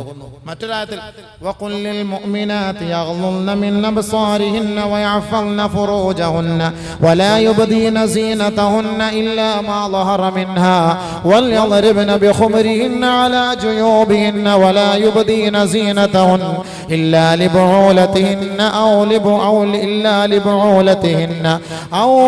ലിബുഉലതി ആബായിഹിന്ന ഔ ലിബുഉലതി അബ്നായിഹിന്ന أو إخوانهن أو بني إخوانهن أو بني أخواتهن. ഇങ്ങനെ അല്ലാഹു തആല കുറേ നൂൻ ഉപയോഗിച്ചിട്ട് പിന്നെ ഇങ്ങനെ പോകുന്നു. മറ്റൊരു സ്ഥലത്ത് സൂറത്ത് നൂറിലൂടെ എല്ലാം അല്ലാഹ് പ്രാസ ഒപ്പിച്ച് പറഞ്ഞു പോകുന്നു. യാ അയ്യുഹൽ മുദ്ദസ്സിർ ഖും ഫഅൻദിർ വറബ്ബക ഫകബ്ബിർ വസിയാബക ഫതഖിർ വറുജ്സ ഫഹ്ജുർ വലാ തംനുൻ തസ്തക്സിർ വലിറബ്ബിക പരിശുദ്ധ ഖുർആനിൽ അല്ലാഹു സുബ്ഹാനഹു വ തആല സൂറത്തു ദഹറിലൂടെ മുദ്ദസ്സിറിലൂടെ പല ഭാഗത്ത് كلا والقمر والليل إذا أدبر والصبح إذا أسفر إنها لإحدى الكبر نذيرا للبشر لمن شاء منكم أن يتقدم أو يتأخر سأصلي إنه فكر فقدر فقتل كيف قدر ثم قتل كيف قدر ثم نظر ثم عبس وبصر ثم أدبر واستكبر. എത്ര മനോഹരമായ രസം പരിശുദ്ധ ഖുർആൻ. എന്താ സാഹിത്യമില്ലേ, പ്രാസമില്ലേ, പിന്നെന്താ ഖുർആൻ പഠിക്കാൻ നിങ്ങൾക്ക് ഇത്ര രസമില്ലാത്തത്? ഇത് ഒന്ന് രണ്ടെണ്ണം ഉദാഹരണം മാത്രം. ഇനി ഉള്ളിലേക്ക് കടന്നു ചെന്നാൽ നല്ല നല്ല രസമുള്ള വാക്കുകളാണ്. അതുകൊണ്ടല്ലേ മലക്ക് ജിന്നുകൾ പോലും പറഞ്ഞത് ഞങ്ങൾ അത്ഭുതമുള്ള ഒരു സംഭവം കേട്ടു, അത്ഭുതമുള്ളത് കേട്ടു. പരിശുദ്ധ ഖുർആൻ സജ്ജഅത്ത് പറ്റി അല്ലാഹു സുബ്ഹാനഹു വ തആല പറയുന്നു. ബഹുമാനമുള്ള സഹോദരങ്ങളെ, പരിശുദ്ധ ഖുർആനിന്റെ ചില പദങ്ങളിൽ അല്ലാഹു സുബ്ഹാനഹു വ തആല ചില നല്ല നല്ല പ്രയോഗങ്ങൾ അല്ലാഹു തആല കൊടുത്തിട്ടുണ്ട്. ഉദാഹരണത്തിന് അല്ലാഹു സുബ്ഹാനഹു വ തആല പറയുന്നു വലാ തുസഇറ ഖദ്ദക ലിന്നാസ് വലാ തംശി ഫിൽ അർളി മർഹാ. സൂറത്തുൽ ലുഖ്മാനിലൂടെ അല്ലാഹു തആല പറയുന്നു ജനങ്ങളിൽ നിന്ന് മുഖം തിരിച്ചു കളയരുത് നബിയെ. വലാ തുസഇറ ഖദ്ദക ലിന്നാസ് വലാ തുസഇർ, മുഖം തിരിച്ചു കളയാൻ പാടില്ല. അല്ലാഹ് ഇവിടെ ഉപയോഗിച്ച പദം തസ്ഈർ. തസ്ഈർ എന്ന് പറഞ്ഞാൽ യഥാർത്ഥത്തിൽ ആ അറബി അതിന്റെ യാഥാർത്ഥ്യം നമ്മളൊന്ന് പരിശോധിച്ചാൽ അറബികളുടെ ഒട്ടകങ്ങൾ, ഈ ഒട്ടകങ്ങൾ ആ ഒട്ടകങ്ങളുടെ കഴുത്തിനുണ്ടാകുന്ന ഒരു തരം രോഗത്തിനാണ് തസ്ഈർ എന്ന് പറയാറുള്ളത്. ആ രോഗം വരുമ്പോ ഒരു ഇറിറ്റേഷൻ ഉണ്ടാകും ഒട്ടകത്തിന്. അപ്പോൾ എന്താവും? ഇങ്ങനെ കഴുത്ത് ഇങ്ങനെ നീട്ടിക്കൊണ്ടിരിക്കും, കുറെ നേരം നീട്ടിപ്പിടിക്കും. അപ്പോൾ ആ ബുദ്ധിമുട്ട് അങ്ങ് മാറിക്കിട്ടും. അല്ലാഹു സുബ്ഹാനഹു വ തആല അത് തന്നെയാണ് ഇവിടെ ഉപയോഗിച്ചത്. ആ ഒരു വാക്ക്, ജനങ്ങളെ കാണുമ്പോ കഴുത്തിങ്ങനെ നീട്ടി അങ്ങനെ മാറിപ്പോകല്ലേ, ജനങ്ങളുടെ മുന്നിൽ നിങ്ങൾ അങ്ങനെ മാറിപ്പോകല്ലേ. ഒരു ബുദ്ധിമുട്ട് വരുമ്പോ, ഒരു രോഗം വരുമ്പോ, ഇപ്പൊ നമ്മൾ ആരെങ്കിലും സാധുക്കൾ സമ്പന്നനെ സഹായിക്കാൻ വേണ്ടി പോകുമ്പോ മുഖം ചുളിക്കാറുണ്ട് ചിലർ. ഞാൻ നേരത്തെ കൊടുത്താണല്ലോ, ഇപ്പോഴും ഒരു കൂട്ടർ വന്നിട്ട് പോയതാണല്ലോ, എന്നിട്ട് തിരിയും. എന്നിട്ട് മുതുകു തിരിഞ്ഞിട്ട് പോയിട്ട് പറയും, അവിടെ അകത്ത് പോയിട്ട് വേലക്കാരുടെ ഒരു 10 രൂപ എടുത്ത് കൊടുത്തിട്ട് മുഖം ചുളിക്കുക, സൈഡ് തിരിക്കുക, മുതുക് കാട്ടിയിട്ട് ഈ ചോദിക്കാൻ വന്നവനെ വെറും നിന്ദ്യനായിട്ട് പറഞ്ഞു വിട്ട് അകത്തേക്ക് പോകുന്നു. ഇതുകൊണ്ട് തന്നെയാണ് ഖുർആൻ പറയുന്നത്, സക്കാത്ത് ചോദിച്ചു വരുന്നവൻ അവന്റെ മുന്നിൽ വന്നിട്ട് എളിഭ്യനായി മടങ്ങിപ്പോകുന്ന മൂന്ന് കാരണങ്ങളാൽ. ഒന്ന്, അവന്റെ നെറ്റി അവൻ ചുളിക്കുന്നു. 2, അവന്റെ പാർശ്വത്തെ തിരിച്ചുകൊണ്ട് മുതുകിനെ തിരിച്ചിട്ട് അവൻ മടങ്ങിപ്പോകുന്നു. ഇതുകൊണ്ട് തന്നെയാണ് സക്കാത്തിന്റെ മുതല് നാളെ ഇവനെ പൊള്ളിപ്പിച്ച് അത് ചൂടാക്കി നരകത്തിൽ കൊണ്ട് ചൂടാക്കിയിട്ട് നെറ്റിയിലും അവന്റെ പാർശ്വത്തും അവന്റെ മുതുകിലും വെച്ചു കൊടുക്കുക എന്ന് ഖുർആൻ. والذين يكنزون الذهب والفضة ولا ينفقونها في سبيل الله فبشرهم بعذاب أليم يوم يحمى عليها في نار جهنم فتقوى بها جباههم وجنوبهم وظهورهم هذا ما كنزتم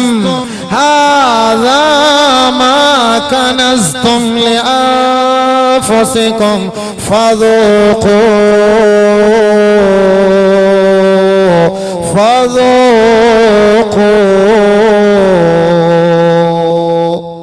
പരിഹസിച്ചിട്ടല്ല പറയുന്നത്.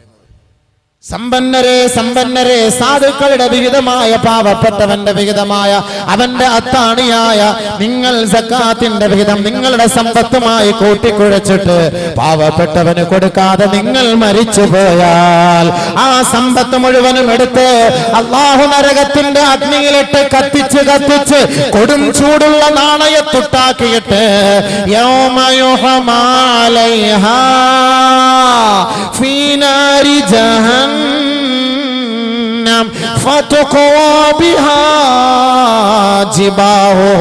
അവന്റെ നെറ്റിത്തടത്തിൽ വെച്ച് പൊള്ളിക്കുകയാ, വജുനൂബുഹും അവന്റെ പാർശ്വങ്ങളിൽ വെച്ച് പൊള്ളിക്കുകയാ, വളുഹൂറുഹും അവന്റെ മുതുകത്ത് വെച്ച് പൊള്ളിക്കുകയാ. ഫദൂഖൂ മാ കുൻതും തക്നിസൂൻ. ഈ സാധുവിന്റെ, ഈ അനാഥയുടെ, ഈ വിധവയുടെ, ഈ പാവപ്പെട്ടവന്റെ, ഈ ദരിദ്രന്റെ സമ്പത്തല്ലേ നീ വെട്ടി വിഴുങ്ങി തിന്ന് വയറ് നിറച്ചത്. ഇനി രുചിക്കടാ, ഇതാണ് നിനക്കുള്ള ശിക്ഷ. നെറ്റി ചുളിച്ചതിന് നെറ്റിയില്, പാർശ്വഭാഗം തിരിച്ചതിന് പാർശ്വത്ത്, മുതുക് തിരിഞ്ഞു പോയതിന് മുതുകത്ത് വെച്ച് പൊള്ളിച്ചു തരും. അല്ലാഹു കാത്തുരക്ഷിക്കട്ടെ. അല്ലാഹു വിടൂലല്ലോ. ഇതൊക്കെ പരിശുദ്ധ ഖുർആൻ വ്യക്തമായിട്ട് പറയുന്ന കാര്യമല്ലേ? ഇതൊക്കെ അല്ലാഹു റബ്ബുൽ ഇസ്സത്ത് എന്തിനാ നമുക്ക് ഇത്രത്തോളം പഠിപ്പിച്ചിരുന്നത്? പരിശുദ്ധ ഖുർആൻ നമ്മൾ പഠിക്കുക, ചിന്തിക്കുക, മനസ്സിലാക്കുക. അപ്പൊ അതുകൊണ്ട് നമ്മൾ അങ്ങനെ തിരിഞ്ഞു കളയരുത്. അതിന് അല്ലാഹു ഉപയോഗിച്ചൊരു പദമാണ് തസ്ഈർ. വലാ തുസഈർ ഖദ്ദക ലിന്നാസ്. ജനങ്ങളുടെ മുന്നിൽ നീ മുഖം തിരിച്ചു കളയരുത്. പിന്നെ അല്ലാഹു തആല മറ്റൊരു പദം കൂടെ ഉപയോഗിച്ചു, ലഇൻ അശ്റക്ത ലയഹ്ബതന്ന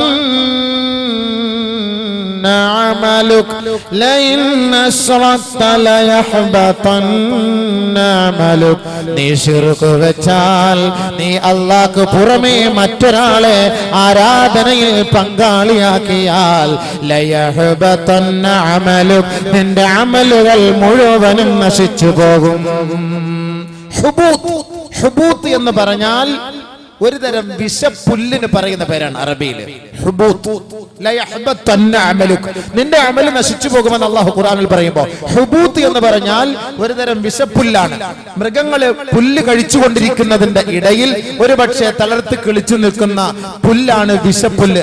അത് കഴിച്ചു കഴിഞ്ഞാൽ ഈ വല്ലാത്ത ഈ വയറ്റിൽ, ഈ മൃഗത്തിന്റെ വയറ്റിൽ ഒരു വല്ലാത്ത ഒരു വെപ്രാളവും ഒരു വല്ലാത്ത ഒരു ബുദ്ധിമുട്ടും ഉണ്ടാകും. ഈ കഴിച്ചതെല്ലാം നശിച്ചു പോയതുപോലെ.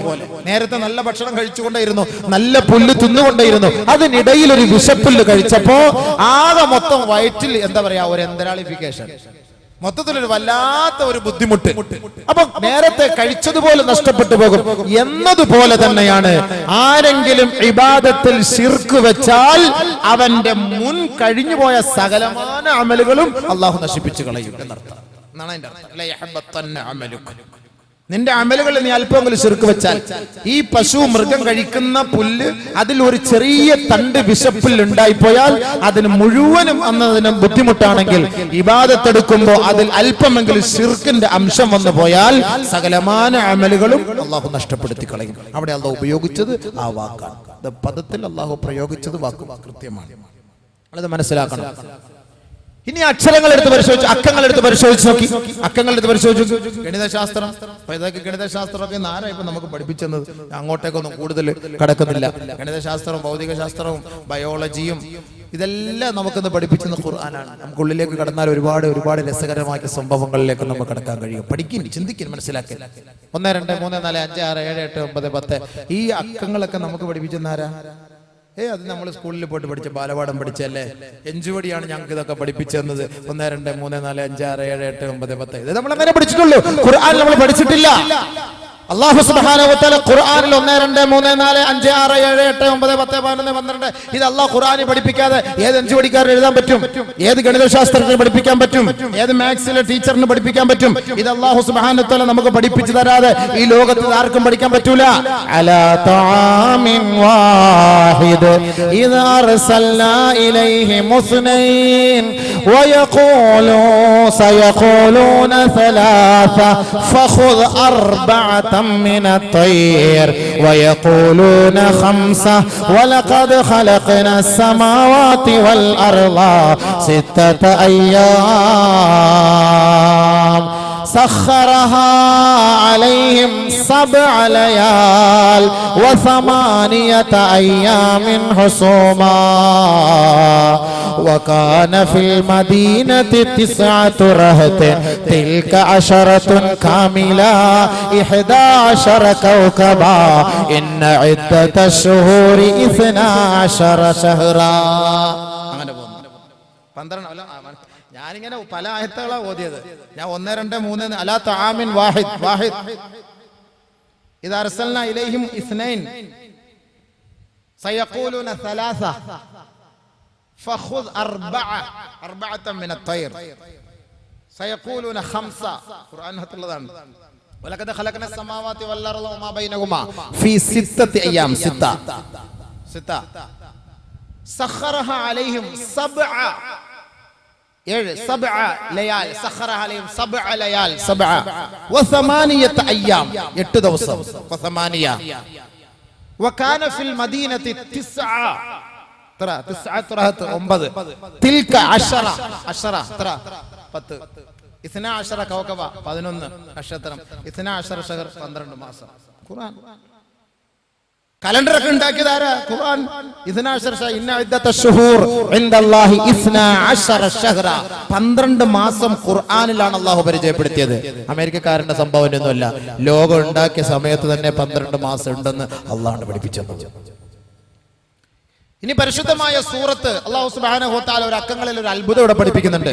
പരിശുദ്ധം 10 20 30 40 50 60 70 80 90 അതൊക്കെ ഉണ്ട് കേട്ടോ. അങ്ങോട്ടൊന്നും ഞാൻ പോകുന്നില്ല. ഈ സംഭവം സമയമില്ല. അതൊക്കെ ഉണ്ട്, ഖുർആനിലുണ്ട്.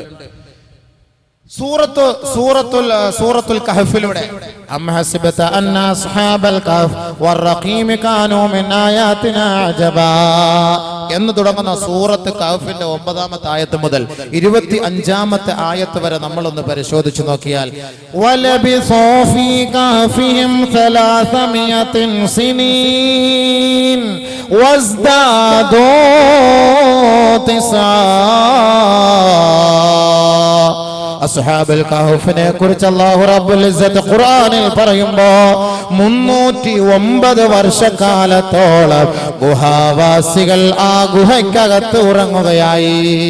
309 വർഷം, 350 അല്ല, 309 വർഷം ഗുഹാവാസികൾ ഗുഹയ്ക്കകത്ത് ഉറങ്ങി. അല്ലാഹു സുബ്ഹാനഹു വ തആല ഇവിടെ ഉപയോഗിച്ചു വലബിസൂ ഫീ കഹ്ഫിഹിം 300 സിനീൻ. അവർ ആ ഗുഹയിൽ താമസിച്ചത് 300 വർഷമായിരുന്നു. വസ്ദാദൂ 9 കൂടെ അല്ലാഹു അധികരിപ്പിച്ചു. അതിന്നിപ്പോ അങ്ങനെ പറഞ്ഞത് 309 എന്ന് പറഞ്ഞാൽ തന്നെ ഭാഗം അവിടെ ക്ലിയറായി. 309 എന്ന ഒരു ആയത്തോടു കൂടി അള്ളാഹ് നിർത്താം. പക്ഷെ അല്ലാഹു തആല വസ്ദാദൂ 9 എന്നുകൂടെ അള്ളാഹു പ്രത്യേകമായി പറഞ്ഞത് ഈ 9ാമത്തെ ആയത്ത് മുതൽ 25ാമത്തെ ആയത്ത് വരെയുള്ള അക്ഷരങ്ങൾ 309 ആണ്. ഈ 309 ആക്കാനാണ് അല്ലാഹു വസ്ദാദു എന്നും കൂടെ ചേർത്തത്. ഈ വസ്ദാദും കൂടെ ഇല്ലെങ്കിൽ 309 ആവൂല. അല്ലാഹു സുബ്ഹാനഹു വ തആലക്ക് 309 എന്ന് പറഞ്ഞാൽ തന്നെ 309 ആയി. 300 സിനീൻ എന്ന് പറഞ്ഞിട്ട് അല്ലാഹു സുബ്ഹാനഹു വ തആല വീണ്ടും ഇപ്പുറത്തോട്ട് മാറിയിട്ട് അല്ലാഹു സുബ്ഹാനഹു വസ്ദാദു 9 കൂടെ അല്ലാഹു തആല അധികരിപ്പിച്ചു. എന്തിനത് 309 വർഷക്കാലം ഇവർ ഈ ഗുഹയ്ക്കകത്ത് ഉറങ്ങിയിട്ടുണ്ടെങ്കിൽ ഈ 309നെ ലോകത്തിന്റെ മുന്നിൽ അവതരിപ്പിക്കുന്നത് 309 അക്ഷരമാലയിലൂടെയാണ്. വലിയ സംഭവങ്ങളാണ്. ഇനി ശാസ്ത്രത്തിലേക്ക് വാ. ഇനിയിപ്പോ അക്കവും പദവും ഒന്നും നോക്കിക്കൊണ്ടിരിക്കാൻ നമുക്ക് സമയമില്ല. ശാസ്ത്രത്തിലേക്ക് വാ. ശാസ്ത്രത്തിലേക്ക് കടന്നു വന്നാലോ, ശാസ്ത്ര സത്യങ്ങൾ ഇന്ന് ലോകത്തിനോട് അവതരിപ്പിച്ചതാരാണ്? അഫലാ ينظرون إلى الإبل كيف خلقت وإلى السماء كيف رفعت وإلى الجبال كيف نصبت وإلى الأرض كيف سطحت فذكر إنما أنت مذكر. അല്ലാഹു സുബ്ഹാനഹു വ തആല ചിന്തിക്കാൻ പറയുന്നു. ഭൂമി ആകാശമൊക്കെ സൃഷ്ടിച്ചിട്ട് വെറുതെ അല്ല, തിന്നു കുടിച്ച് അടിച്ചു പൊളിച്ച് കല്യാണം നടത്തി അടിച്ചു പൊളിച്ച് ദുനിയാവിൽ ജീവിച്ചോ. ബീച്ചിലും പോയി അവിടെയും പോയി ഫെസ്റ്റും കണ്ട് പാട്ടും പാടി പെണ്ണുങ്ങളെയും പിടിച്ചിട്ട് മദ്യവും കുടിച്ചിട്ട് അടിച്ചു പൊളിച്ച് കഴിയാനല്ല പറഞ്ഞത്. ഫദക്കിർ, ചിന്തിച്ചോ. അഫലാ യൻദുറൂന ഇലൽ ഇബ്ലി കൈഫ ഖുലിഖത്. ഒട്ടകത്തിലേക്ക് നോക്കുന്നില്ലേ? ഒട്ടകത്തെ എങ്ങനെയാണ് സൃഷ്ടിക്കപ്പെട്ടത്? അല്ലാഹു സുബ്ഹാനഹു വ തആല ബയോളജി നമുക്ക് പഠിപ്പിച്ചു തരികയാണ്. അല്ലാഹു സുബ്ഹാനഹു വ തആല ജീവശാസ്ത്രം നമുക്ക് പഠിപ്പിച്ചു തരികയാ. പരിശുദ്ധ ഖുർആനിലൂടെ ഒട്ടകത്തിലേക്ക് നോക്കാൻ എന്തിനാണ് അല്ലാഹു റബ്ബുൽ ഇസ്സത്ത് മൃഗ സംരക്ഷണ സേനയോടല്ല പറഞ്ഞത്, മാംസ കച്ചവടക്കാരോടല്ല പറഞ്ഞത്, പാല് കറക്കുന്ന പാണ്ടിക്കാരോടല്ല പറഞ്ഞത്, ഒട്ടകത്തിലേക്ക് നോക്കാൻ പറഞ്ഞത്. മൃഗം, ബയോളജി. കുട്ടികളൊക്കെ പോയിരുന്നു പഠിക്കുമ്പോൾ അമേരിക്കക്കാരില്ലെങ്കിൽ നമ്മൾ ഈ ബയോളജി ഒക്കെ എങ്ങനെ പഠിക്കും? ഈ ആനിമൽ ചാനലൊക്കെ കാണുമ്പോൾ ഓർക്കണം, ഇവരിത് എങ്ങനെ ഇപ്പൊ ഇത് ഉണ്ടാക്കുന്നത്? അല്ലാഹു സുബ്ഹാനഹു വ തആല മൃഗത്തെ കുറിച്ച് ഖുർആൻ പല ഭാഗത്തുണ്ടല്ലോ. സൂറത്തുൽ ബഖറ കൊണ്ട് സൂറത്ത് തുടങ്ങിയിട്ട് നാസ് കൊണ്ട് അവസാനിപ്പിച്ചു. തുടക്കത്തിൽ പശു, മൃഗം, അവസാനത്തിൽ മനുഷ്യൻ. അല്ലാഹു തആല ആർക്കാണ് സ്ഥാനം നൽകിയത്? മനുഷ്യനോ മൃഗത്തിനോ? അല്ലാഹു തആല സ്ഥാനം നൽകിയത് ആർക്കാണ്? ഖുർആനിൽ അല്ലാഹു തആല ഫസ്റ്റ് സ്ഥാനം, ആദ്യത്തെ സൂറത്ത് ഫാത്തിഹ മാറ്റിവൈ. അത് ദുആ, ബാക്കിയുള്ളത് ഇജാബ. ഫാത്തിഹ സുആൽ, ബാക്കിയുള്ളത് ജവാബ്. അതുകൊണ്ട് അല്ലാഹു സുബ്ഹാനഹു വ തആല സൂറത്ത് തുടങ്ങിയപ്പോൾ ആദ്യം അത് തുടങ്ങിയത് സൂറത്തുൽ ബഖറ. പശുവിനെ കുറിച്ച് അത് തുടങ്ങി. മൃഗം ശരി തന്നെ. മനുഷ്യൻ എത്രാമത്തെ സ്ഥാനം കൊടുത്തത്? 114ാമത്തെ അധ്യായം സൂറത്തുൻ നാസ്, മനുഷ്യൻ. അപ്പൊ ഇവിടെ മൃഗത്തിനാണോ സ്ഥാനം കൂടുതൽ, പശുവിനാണോ മനുഷ്യനാണോ സ്ഥാനം കൂടുതൽ? നമ്മൾ ആലോചിച്ച് നോക്ക്. പണ്ട് കണ്ണദാസൻ പാടി, കണ്ണദാസൻ പശു ഇരുന്നാലും പാലാകും സെത്താലും തോലാകും കണ്ണദാസൻ സൊന്നതിങ്കെ എന്നൊരു പാട്ടുണ്ട്. പശു ജീവിച്ചിരുന്നാലും പാല് കിട്ടും, മരിച്ചു ചത്തുപോയാൽ അതിന്റെ തോല് കിട്ടും, നമുക്ക് ഗുണമുണ്ടാകും. ഇത് കണ്ണദാസൻ പറഞ്ഞതാണ്. പക്ഷെ മനുഷ്യൻ ഇരുന്നിട്ട് എന്താ ഗുണം? അവൻ ചത്തുപോയിട്ട് എന്താ ഗുണമുള്ളത്? അപ്പൊ അല്ലാഹു സുബ്ഹാനഹു വ തആല മനുഷ്യനാണോ ഖുർആനിൽ സ്ഥാനം നൽകിയത്, മൃഗങ്ങൾക്കാണോ സ്ഥാനം നൽകിയത്? അല്ലാഹു സുബ്ഹാനഹു വ തആല പരിശുദ്ധ ഖുർആനിൽ മറ്റൊരു ഭാഗത്ത് അല്ലാഹു തആല പറയുന്നുണ്ടല്ലോ, മനുഷ്യൻ മൃഗങ്ങളെക്കാൾ അധപ്പതിച്ചു പോയി. ബൽ അവൽ, ഇല്ല, മൃഗങ്ങളെക്കാളും അവൻ അധപ്പതിച്ചു പോയി. വലഖദ് ദറഅനാ ലിജഹന്നമ കസീറൻ മിനൽ ജിന്നി വൽ ഇൻസ് ലഹും ഖുലൂബുൻ ലാ യഫ്ഖഹൂന ബിഹാ വലഹും അഅ്യുനുൻ ലാ യുബ്സിറൂന ബിഹാ വലഹും ആദാനുൻ ലാ യസ്മഊന ബിഹാ ഉലൈക കൽ അൻആം. വെറുതെയാണോ സ്കൂളിൽ പഠിച്ചിട്ട് വരാത്ത കുട്ടികളെ നോക്കിട്ട് സാറ് പറയുന്നത്, എടാ കഴുതേ, എടാ പോത്തെ, എടാ മൃഗവേ, എന്തിനാ സാറ് വിളിക്കുന്നത്?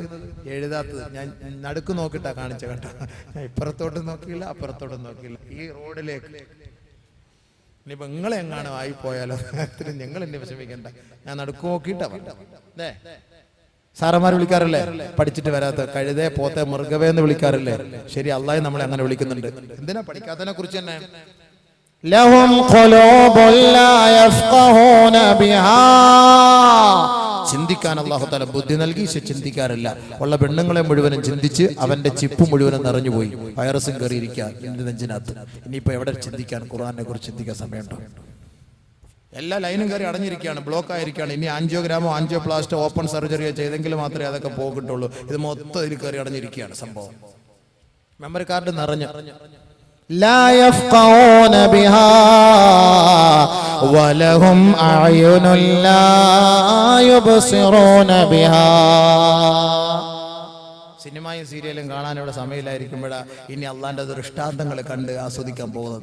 കണ്ണ് അവൻ അല്ലാഹു തആല നൽകി, പക്ഷെ അവൻ ആ കണ്ണുകൊണ്ട് കാണുന്നില്ല. അള്ളാഹ് പറഞ്ഞു ശരിയാണ്, കണ്ണുകൊണ്ട് കാണുന്നില്ല, ഖുർആൻ കാണുന്നില്ല, വഅദ് കാണുന്നില്ല, ഖുർആന്റെ സദസ്സുകൾ കാണുന്നില്ല, ഖുർആനുമായി ബന്ധപ്പെട്ട വിഷയങ്ങൾ കാണുന്നില്ല. ആ പടക്കം പൊട്ടിക്കുന്ന സ്ഥലത്തേക്ക് പോയി നോക്ക്, പർദ്ദയിട്ട താത്തമാരടക്കം വലിയൊരു സമ്മേളനത്തിനും 10 ഖുർആൻ മത്സരം നടത്താനുള്ള പെണ്ണുങ്ങൾ അവിടെ കാണും. ബീച്ചിലേക്ക് പോയി നോക്ക്, മുഴുപ്പലങ്ങാടി ബീച്ചിലേക്ക് പോയി നോക്ക്, ഇഷ്ടം പോലെ കാണും. എല്ലാം വണ്ടിയിട്ട് അങ്ങോട്ട് പോയത് ഭയങ്കര ക്യൂവില്. മഗ്‌രിബ് നിസ്കാരം കള്ളാക്കി, അസർ നിസ്കാരം കള്ളാക്കി. എന്തോരു ഇടിയായിരിക്കും പടച്ചവനെയൊക്കെ പറഞ്ഞാത്ത്. ഇത് ഈ ചങ്ങാതിമാര് ചിന്തിക്കുന്നില്ലല്ലോ. ഈ പെണ്ണുങ്ങളെ കൊണ്ടുപോയി അവിടെ കൊണ്ടുപോയിട്ടിട്ട് അവരിവരിൽ അങ്ങോട്ടും ഇങ്ങോട്ടും ഒക്കെ തൊട്ടെടുത്ത് പറിച്ചൊക്കെ കൊണ്ടുവരുന്ന സാധനത്തിന് അല്ലാഹുവേ നരകത്തിലേക്കുള്ള വഴിയിലേക്ക് വേണ്ടി നമ്മുടെ ഭർത്താക്കന്മാരോടൊക്കെ പറഞ്ഞു വിടുകയല്ലേ. എത്രയോ നമ്മുടെ സമുദായം. കോഴിക്കോട് ബീച്ചിൽ പോയി നോക്ക്, അസർ നിസ്കാരം കള്ള, മഗ്‌രിബ് നിസ്കാരം കള്ള, ഇശാ നിസ്കാരം പിന്നെ ക്ഷീണിച്ച് വീട്ടിൽ വന്ന് കോഴിക്കാലൊക്കെ തിന്നിട്ട് അന്നേരം സൗകര്യം പോലെ ഉണ്ടെങ്കിൽ നിസ്കരിച്ചാലായി, ഇല്ലെങ്കിൽ അതുമില്ല. കോഴിക്കാലിന്റെ ടേസ്റ്റ് പോലെ ഇരിക്കും. ക്ഷീണം കൂടിയാൽ, അജിനമോട്ട കൂടിയാൽ തളർന്നു വീണത് തന്നെ, ഇല്ലെങ്കിൽ ചിലപ്പോൾ നിസ്കരിച്ചാലായി. അതങ്ങനെയായി. പിന്നെ സുബഹിക്ക് അത് പിന്നെ കണക്ക്. നമ്മൾ ചേകന്നൂര് 3 എങ്കിൽ നമുക്ക് 4. സുബഹില്ലല്ലോ നമുക്ക്. ചേകന്നൂരിനെ നമ്മൾ കുറ്റം പറയാറുണ്ട് എല്ലാവരും. സുബഹി നമുക്ക് നമ്മുടെ മാപ്പിൽ നിന്ന് സുബഹി എന്ന് പറഞ്ഞ സാധനം എടുത്തു കളഞ്ഞിരിക്കുകയാണ്. നമുക്കല്ല അല്ലാഹു തആല സുബഹി നിർബന്ധാക്കിയത് 8 മണിക്കാണ്. 8 മണിക്കാണ് സുബഹി നിർബന്ധാക്കിയത്. പിന്നെ കുറെ വയസ്സന്മാർ അവർ 4 മണി മുതലേ കുറച്ച് എഴുന്നേറ്റിരിക്കും, ഉറക്കമൊന്നും വരില്ല. അവരെഴുന്നേറ്റ് പിന്നെ വേറെ വഴി എന്താ, നേരെ പള്ളിയിലേക്ക് പോകാന്നുള്ള, അല്ലാതെ വേറെ മാർഗമൊന്നുമില്ല. അവർക്ക് ഉറക്കം. നല്ല ചെറുപ്പക്കാരായ സഹോദരൻ ജിംനേഷ്യത്തിൽ പോയിട്ട് ഭയങ്കരമായിട്ട് ബ്രൂസിലി ആവാൻ വേണ്ടി അവൻ മസിൽസിന് പവർ കൂട്ടും. സുബഹിയുടെ ബാങ്ക് വിളിക്കുമ്പം അവന്റെ ശരീരത്തിന്റെ മുകളിൽ കിടക്കുന്ന ബ്ലാങ്കറ്റിന് പൊക്കാൻ അവനെ കൊണ്ട് കരുത്തില്ല. 500 കിലോ ഒക്കെ നിമിഷ നേരം കൊണ്ട് ഷാഹൂഹീഹ എന്നൊക്കെ പറഞ്ഞു പൊക്കിയെടുക്ക്. അവന്റെ ശരീരത്തിൽ കിടക്കുന്ന ബ്ലാങ്കറ്റ് അസ്സലാത്തു ഖൈറും മിനൻ നൗം എന്ന് കേൾക്കുമ്പോൾ ഉയർത്താൻ അവനെ കൊണ്ട് കഴിയുന്നില്ല. യങ്മാൻ എവിടെ? യങ്മാൻ അതിനുള്ള കഴിവില്ല, സംഭവമില്ല, പോയില്ലേ? അവൻ 500 കിലോ പോറ്റയുടെ മസിലിന്റെ പവർ കാണിക്കല്ലേ. എന്താ പവർ? ഒരു ബ്ലാങ്കറ്റ് 250 ഗ്രാം ബ്ലാങ്കറ്റ് പൊക്കാൻ പറ്റാത്ത എനിക്ക് എന്ത് പവർ? ഒരു പവറില്ല. ഒറിജിനലായിട്ട് കഴിവുള്ളവൻ സുബഹിക്ക് അവന്റെ ശരീരത്തിൽ കിടക്കുന്ന പുതപ്പ് മാറ്റിയിട്ട് നേരെ പള്ളിയിലേക്ക് പോകണം. അതാണ് യഥാർത്ഥമായ യങ്മാൻ. ബഹുമാനമുള്ള സഹോദരങ്ങളെ, പോട്ടെ. അപ്പൊ അതുകൊണ്ട് അല്ലാഹു സുബ്ഹാനഹു വ തആല പറയാണ്, ബുദ്ധിയുണ്ട്, കണ്ണുണ്ട്, കാണാനുള്ള കണ്ണുണ്ട്. വലഹും ആദാനുൻ ലാ യസ്മഊന ബിഹാ, അവരുടെ കണ്ണുകൾ കൊണ്ട് അവർ കേൾക്കാറേയില്ല. ഉലൈക കൽ അൻആം, അവർ മൃഗങ്ങളെ പോലെയാണ്, മൃഗങ്ങളെ പോലെയാ. ബൽ അല്ല ഹും അവൽ, ആ മൃഗങ്ങളെക്കാൾ അധപ്പതിച്ചവരാണ്. അതുകൊണ്ടാണ് മൃഗങ്ങളുടെ ഗുണം നമ്മൾ പരിശുദ്ധ ഖുർആനിൽ ഒന്ന് കുറെ ഞാൻ വേണമെങ്കിൽ പറഞ്ഞുതരാം, അപ്പൊ സമയമില്ല. മൃഗങ്ങളുടെ ഗുണങ്ങൾ അല്ലാഹു സുബ്ഹാനഹു വ തആല പറഞ്ഞു, വെറുതെ ഒന്നുമല്ല. ഇന്ന് പട്ടിക്ക് ഭയങ്കര ബഹുമതി നൽകാറുണ്ടല്ലോ പോലീസ് സ്റ്റേഷനിൽ, പോലീസ് ഇല്ലേ, ഇത്ര ഭയങ്കരമായ രീതിയിൽ ഇപ്പൊ സല്യൂട്ടൊക്കെ അടിച്ചിട്ട് ആ പട്ടിയെ കൊണ്ടുപോകുന്നത്. ശ്വസിക്കാനുള്ള കഴിവ് ഏറ്റവും കൂടുതൽ പട്ടിക്കുള്ളത് നമുക്കില്ല. നമ്മൾ മനുഷ്യൻ, നമുക്ക് മട്ടൻ കറിയും ബീഫ് ചില്ലിയും ചിക്കൻ ഫ്രൈയും ഇതൊക്കെ ശ്വസിക്കാനുള്ള കഴിവ് നമുക്കുള്ളൂ അല്ലേ. അൽഫഹമ് ഇതൊക്കെ നമുക്ക് ശ്വസിക്കാനുള്ള കഴിവുണ്ട്, ബാക്കിയുള്ളതൊന്നും ശ്വസിക്കാൻ നമുക്കുള്ള കഴിവില്ല. അപ്പം പട്ടിക്കാണോ സ്ഥാനം കൂടുതൽ, മനുഷ്യനാണോ സ്ഥാനം കൂടുതൽ? ഞാൻ ചോദിക്കുന്നില്ല, ശരിയല്ലേ സംഭവം?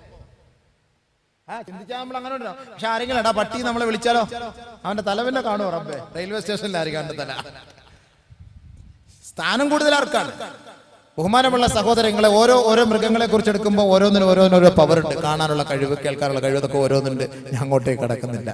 അല്ലാഹു സുബ്ഹാനഹു വ തആല മനുഷ്യനേക്കാൾ മൃഗമാണ് നല്ലത് എന്ന് ഇവിടെ പറയുമ്പോൾ നമ്മൾ അതപ്പതിച്ചു പോയെന്ന് പറയുമ്പോൾ അല്ലാഹ് പറഞ്ഞ 3 കാരണങ്ങളാ. അവൻ ചിന്തിക്കാൻ അവന് കഴിവുണ്ടായിട്ട് ചിന്തിക്കുന്നില്ല, കേൾക്കാൻ കഴിവുണ്ടായിട്ട് കേൾക്കുന്നില്ല, കാണാൻ കഴിവുണ്ടായിട്ട് അവൻ കാണുന്നില്ല. അവൻ മൃഗമല്ലേ, പിന്നെ അല്ലാതെ എന്താ പറയാ?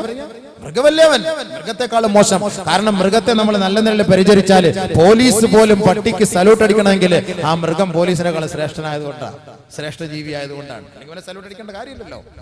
അങ്ങനെയല്ലേ കൊണ്ട് നടക്കുന്നത്. കാരണം പോലീസിനേക്കാൾ പണിയെടുക്കുന്നുണ്ട് പട്ടി. അപ്പൊ അതുകൊണ്ട് അത്രയും മഹത്വം അതിന് കൊടുക്കുന്നുണ്ട്.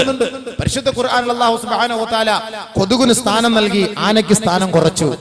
ശരീരത്തിൽ വണ്ണം വരപാട് നോക്കുമ്പോൾ അലം തര കൈഫ ഫഅല റബ്ബുക ബിഅസ്ഹാബിൽ ഫീൽ, ഫീലിനെ കുറിച്ച് പറഞ്ഞു, ഫീൽ ആന. പക്ഷേ അല്ലാഹു സുബ്ഹാനഹു വ തആല മറ്റൊരു ആയത്തിലൂടെ ഇന്നല്ലാഹ ലാ യസ്തഹീ അൻ യദ്രിബ മസലൻ മാ ബഅൂള ഫമാ ഫൗഖഹാ. അല്ലാഹു സുബ്ഹാനഹു വ തആലയ്ക്ക് ഒരു കൊതുകിനെ ഉദാഹരിക്കാൻ ലജ്ജയില്ല. കൊതുകിനേക്കാൾ ചെറിയ ജീവിയോ, ഫമാ ഫൗഖഹാ എന്ന് പറഞ്ഞാൽ കൊതുകിനേക്കാൾ ഒരു ചെറിയ പ്രാണിയെയോ അല്ലാഹു ഉപമിക്കാൻ ലജ്ജയില്ല. മക്കക്കാര് വന്ന അല്ലാഹുവിന്റെ റസൂലിനോട് പറഞ്ഞില്ലേ, ഏ മുഹമ്മദേ, നിന്റെ ദൈവത്തിന് തെറ്റുപറ്റി. എത്ര വലിയ ശരീരമുള്ള ജീവിയാണ് ആന. ആ ആനയ്ക്ക് സ്ഥാനം നൽകാതെ ഏറ്റവും ചെറിയ ഒരു പ്രാണിയായ കൊതുകിനല്ലേ നിന്റെ ദൈവം ഖുർആനിൽ സ്ഥാനം നൽകിയത്? നിന്റെ ദൈവം വിഡ്ഢിയല്ലേ മുഹമ്മദേ, വിഡ്ഢിയല്ലേ മുഹമ്മദേ? നബി സല്ലല്ലാഹു അലൈഹി വസല്ലം തങ്ങളെ കളിയാക്കി മുശ്രിക്കുകൾ. ബഹുമാനമുള്ള സഹോദരങ്ങളെ, ഇന്ന് നമ്മൾ കൂടുതൽ പേടിക്കുന്നത് കാട്ടാനെ അല്ല, ആണോ? കൊതുകിനെയാണ് പേടിക്കുന്നത്, അല്ലേ? ശരിയല്ലേ? കാട്ടാന വല്ലപ്പോഴൊക്കെ കുമ്മളിയിലൊന്ന് ഇറങ്ങും, അല്ലെങ്കിൽ കൽപ്പറ്റയിലൊന്ന് ഇറങ്ങും, പോകുന്ന വഴിയിൽ. എന്തിനിപ്പോ അങ്ങോട്ട് പോകാൻ പോകുന്ന നിങ്ങൾ? അത് വല്ലപ്പോഴൊക്കെ ഒന്ന് ഇറങ്ങും, അത് അതിന്റെ പാട്ടിന് പോകും, ഇറങ്ങി എന്നെ കയറിപ്പോയി. കൂടിപ്പോയാൽ 1-2 പേരെ കൊല്ലും, 2-3 കടകളൊക്കെ നശിപ്പിച്ചിടും, അല്ലെങ്കിൽ 5-6 പേരെ കൊല്ലും, ഇത്രയേ ഉള്ളൂ. ഇനിയിപ്പോ ഒരു ഉത്സവത്തിനോ ചന്ദനക്കുടത്തിനോ ആന ഇടഞ്ഞാൽ പോലും കൂടിയാൽ ഒരു 10-15 പേരെ ചാവുള്ളൂ, അല്ലേ? ഇത്രയല്ലോ, അതിൽ കൂടുതൽ കണക്കില്ല. എന്നാലും കൊതുക് കേരളത്തിൽ എത്ര പേരെ കൊന്നു? ഈ കഴിഞ്ഞ വർഷത്തെ കണക്ക് എത്ര? ഡെങ്കിപ്പനിൽ എത്ര എണ്ണം ചത്ത്, എത്ര എണ്ണം മരിച്ചു? ആരാ ഈ ഡെങ്കിപ്പനി ലോകത്ത് പരത്തി കൊടുക്കുന്നത്? ആരാണ്? 5 നില 6 നില ബഹുനില കെട്ടിടത്തിന്റെ മുകളിൽ ഉറങ്ങുന്ന ഒരു വ്യക്തിക്ക് ആനയ്ക്ക് ഒന്നും ചെയ്യാൻ പറ്റൂല. ആ വ്യക്തിയെ എന്തെങ്കിലും ചെയ്യാൻ പറ്റുമോ? എന്നാൽ കൊതുകോ ഈ 10 നില ലിഫ്റ്റ് ഇല്ലാതെ വളരെ എളുപ്പം, വളരെ ഭംഗിയായ നിലയിൽ അയ്യാക്ക് അല്ലാഹു തആല വായുവിലൂടെ എയർ കൊടുത്തിരിക്കുക. റാഹത്തായിട്ട് കയറിക്കോ ലിഫ്റ്റിലൂടെ. ലിഫ്റ്റും വേണ്ട, ഒന്നും വേണ്ട, നേരെ കയറി 110ാമത്തെ നിലയിൽ കിടക്കുന്ന ചങ്ങാതിക്കും കൊണ്ടുപോയിട്ട് അവന്റെ ബർമൂഡ കിഴിച്ച് ഇഞ്ചക്ട് ചെയ്ത് അവന്റെ കൊളസ്ട്രോൾ പിടിച്ച രക്തത്തെ ഇവന്റെ ശരീരത്തിൽ സൂക്ഷിച്ചിരിക്കുന്ന രസം ഇറക്കിക്കൊണ്ട് അതിനെ വെള്ളമാക്കി വലിച്ചെടുക്കുന്നു. അതിനുള്ള ഇഞ്ചക്ഷനും ആ തുമ്പിക്കൈക്ക് അല്ലാഹു നൽകി. ആനയ്ക്ക് കൊണ്ട് തുമ്പിക്കൈ, കൊതുകിനുണ്ട് തുമ്പിക്കൈ. എന്നാൽ യഥാർത്ഥത്തിലുള്ള തുമ്പിക്കൈ കൊണ്ടുള്ള ഗുണം ഏതാ? കൊതുകിൻ്റെതാണ്. അങ്ങനെ ഇഞ്ചക്ട് ചെയ്യുമ്പോഴാണ് നമുക്ക് ചൊറിച്ചിൽ അനുഭവപ്പെടുന്നത്. അതുവരെയ്ക്ക് അറിയില്ല. ബർമൂഡ കിഴിച്ചത് നമ്മൾ അറിയില്ല, നമ്മുടെ ബട്ടക്കിൽ ഇഞ്ചക്ട് വെക്കുന്നത് അറിയില്ല. അകത്തേക്ക് കയറി ഇഞ്ചക്ഷൻ ചെയ്ത് കൊളസ്ട്രോൾ പിടിച്ച് കട്ടിയരിക്കല്ലേ, മുള്ള പോത്ത് റോസ്റ്റ് മൊത്തം തിന്നിട്ട് ഇങ്ങനെ കട്ടിയാട്ടിരിക്കുക. അപ്പൊ അതിനെ വെള്ളം പോലെ ലയിപ്പിക്കാൻ വേണ്ടിയിട്ടാണ് ഒരു പ്രത്യേക രസം ഈ കൊതുക് ഒളിപ്പിച്ചു വെച്ചിരിക്കുന്നത്. അത് മെല്ലെ അത് ഇഞ്ചക്ട് ചെയ്ത് നമ്മുടെ ശരീരത്തിലേക്ക് ഇങ്ങോട്ട് ഒഴിക്കുമ്പോൾ നമുക്ക് ചൊറിച്ചിൽ അനുഭവപ്പെടും. അങ്ങനെ അവൻ മെല്ലെ വലിച്ചൂരുമ്പോഴാണ് നമ്മൾ ചൊറിയുന്നത്. അപ്പോഴേക്കും മൂപ്പിലാൻ അടിച്ചിട്ട് മാറ്റിയിട്ട് റാഹത്തായിട്ട് പോകും. ഹദീസിൽ കാണാം, കൊതുക് ഭക്ഷണം കഴിച്ചില്ല എങ്കിൽ ജീവിക്കും, മരിക്കൂല. കൊതുക് വയറ് നിറഞ്ഞാൽ അത് മരിച്ചു പോകും. ഹദീസിലുള്ള കാര്യമാണ്, ശരിയാണ്. അതുകൊണ്ട് പരിശുദ്ധ ഇസ്ലാം നിരാഹാര ചികിത്സയ്ക്ക് പ്രോത്സാഹനം നൽകുന്നു.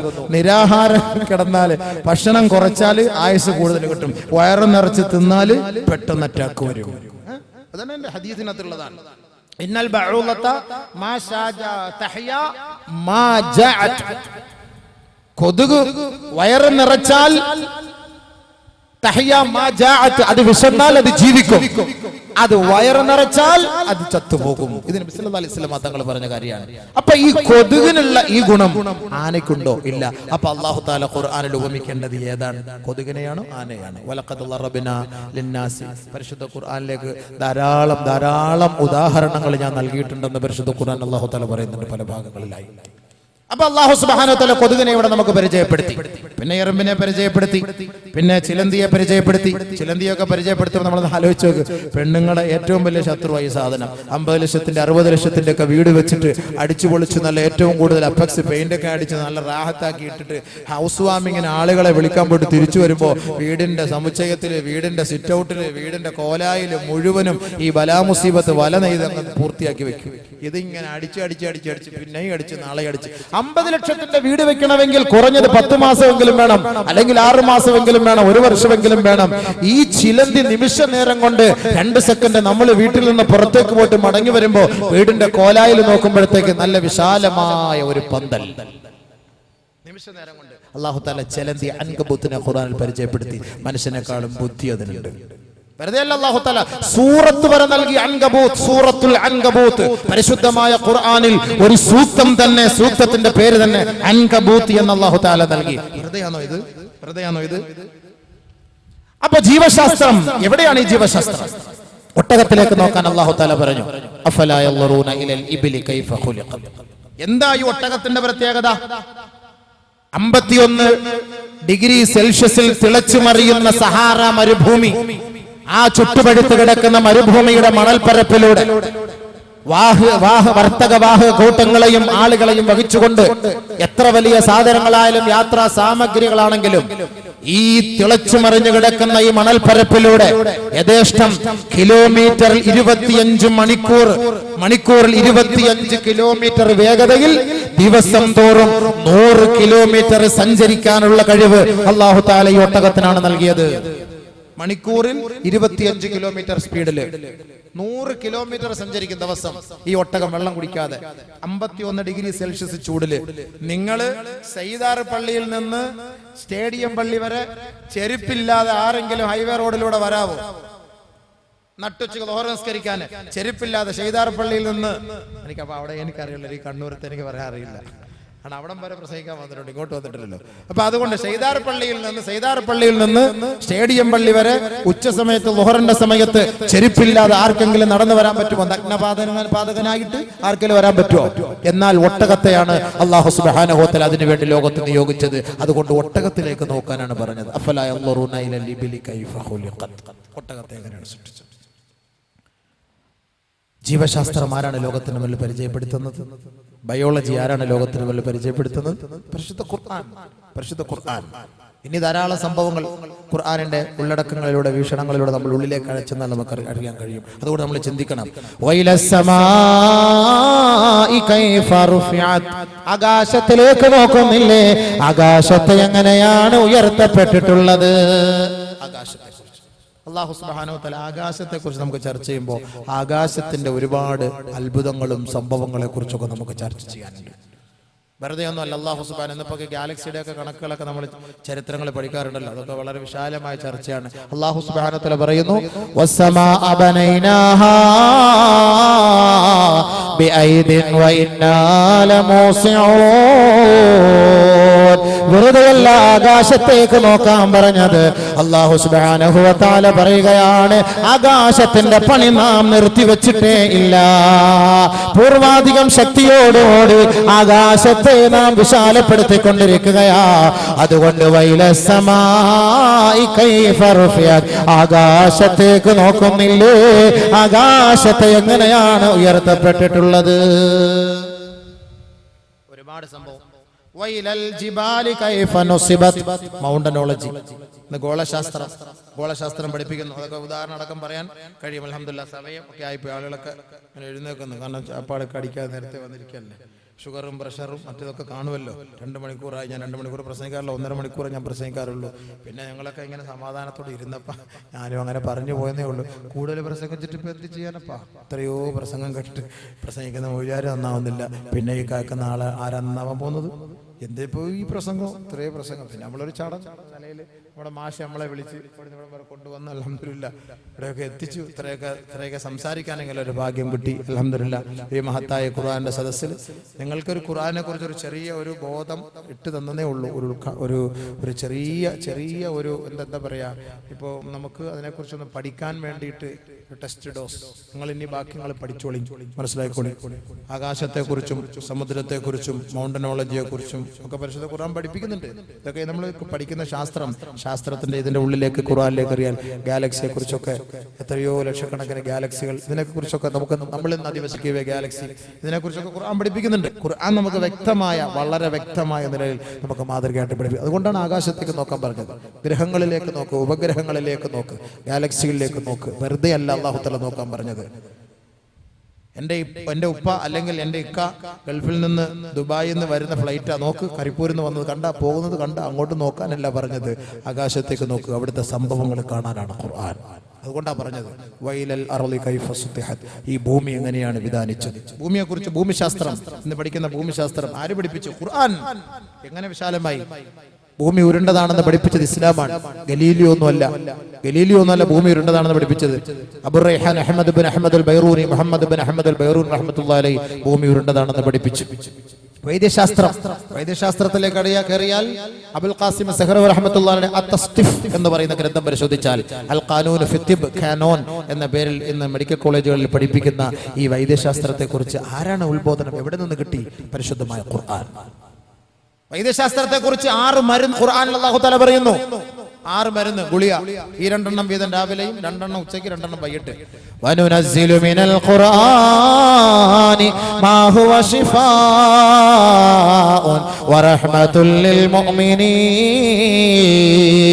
യഖ്റുജു മിൻ ബുതൂനിഹാ ശറാബുൻ മുഖ്തലിഫുൻ അൽവാനുഹു ഫീഹി ശിഫാഉൻ ലിന്നാസ് യുഖ്സിഹിം വയൻസുറുകും അലൈഹിം ويشفي صدور قوم مؤمنين وإذا مرضت فهو يشفين أعجمي وعربي قل هو للذين آمنوا هدى وشفاء قد جاءتكم موعظة من ربكم وشفاء لما في الصدور. 6 ആയത്ത് പരിശുദ്ധ ഖുർആനിൽ അല്ലാഹു ശിഫാഇന്റെ 6 ആയത്ത് പഠിപ്പിച്ചിട്ടുണ്ട്. ഈ 6 ആയത്ത് ഓതി നമ്മൾ ദുആ ചെയ്യുമ്പോൾ പടച്ചവൻ, അല്ലെങ്കിൽ നമ്മുടെ ശരീരത്തിൽ ഊതുമ്പോൾ, അല്ലെങ്കിൽ നമ്മൾ അത് ഓതി വെള്ളം കുടിക്കുമ്പോൾ റബ്ബുൽ ഇസ്സത്തായ തമ്പുരാൻ അല്ലാഹു റബ്ബുൽ ഇസ്സത്ത് ഖുർആനിന്റെ ബർക്കത്തോടെ നമുക്ക് ശിഫ നൽകും. പക്ഷേ ആർക്കറിയാം? ഏത് ഖൗമിനറിയാം? ഏത് സമുദായം ഇതിനെക്കുറിച്ച് പഠിക്കുന്നു? ഖുർആൻ. നബി സല്ലല്ലാഹു അലൈഹി വസല്ലം തങ്ങൾ സൂറത്തുൽ ഫാത്തിഹയ്ക്ക് ശിഫ എന്നുള്ള ആയത്ത് അതിന്റെ പേര് തന്നെ ഇട്ടിട്ടുണ്ട്. എല്ലാവിധ രോഗങ്ങളിൽ നിന്നും പരിപൂർണമായി ശിഫ നൽകുന്നു ഖുർആൻ. ഫാത്തിഹത്തുൽ കിതാബ്. എത്ര മഹത്വങ്ങൾ നമ്മൾ പഠിച്ച ചെറിയ സൂറത്തുൽ ഇഖ്ലാസ്, അതിന്റെ ഒരു മഹത്വം മാത്രം ഞാൻ പറഞ്ഞിട്ട് നിർത്തിയാണ്. ഞാൻ ഈ ശാസ്ത്രവും ടെക്നോളജിയും ആദിനോളജിയും ഞാൻ പഠിപ്പിക്കുന്നത് നിർത്താൻ പോവാണ്, നിർത്തിയാണ്. കാരണം ഇത് സാധാരണക്കാരുടെ തലയിൽ കയറൂല. അവർക്ക് വല്ല ആയത്തോ ആദ്യത്തൊക്കെ ഒന്ന് പറഞ്ഞു കൊടുത്ത് പെണ്ണുങ്ങൾക്ക് ഇതൊക്കെ പഠിപ്പിച്ചു കൊടുത്ത് അമൽ ചെയ്യാൻ പറ്റിയ സൂറത്തുൽ ഇഖ്ലാസ്. ഖുൽ ഹുവല്ലാഹു അഹദ്, സൂറത്തുൽ ഇഖ്ലാസ്. അല്ലാഹു സുബ്ഹാനഹു വ തആല ഇഷ്ടപ്പെട്ട ഒരു സൂറത്താണ് പരിശുദ്ധമായ സൂറത്തുൽ ഇഖ്ലാസ്. ചില ആളുകൾ ഖുൽഫു അല്ലാഹ് എന്ന് ഓതാറുണ്ട്. ഖുൽഫു എനിക്കറിയില്ല, അങ്ങനെ ഓതുന്നവർ ഫൂന്നും പറഞ്ഞാൽ നിസ്കാരം പോയി കേട്ടാ. ഫൂന്ന് കാറ്റടിച്ച് പോയതുപോലെ തന്നെ പോകും. ഖുൽഫു അല്ലാഹ് എന്നുള്ളത് അത് കുൻഫുവിന് പഠിക്കുന്നവരാണ് അങ്ങനെ ഓതാൻ. നമ്മളാന്ന് തോന്നണ്ട. ഖുൽ ഹു അല്ലാഹു അഹദ്, സൂറത്തുൽ ഇഖ്ലാസ്.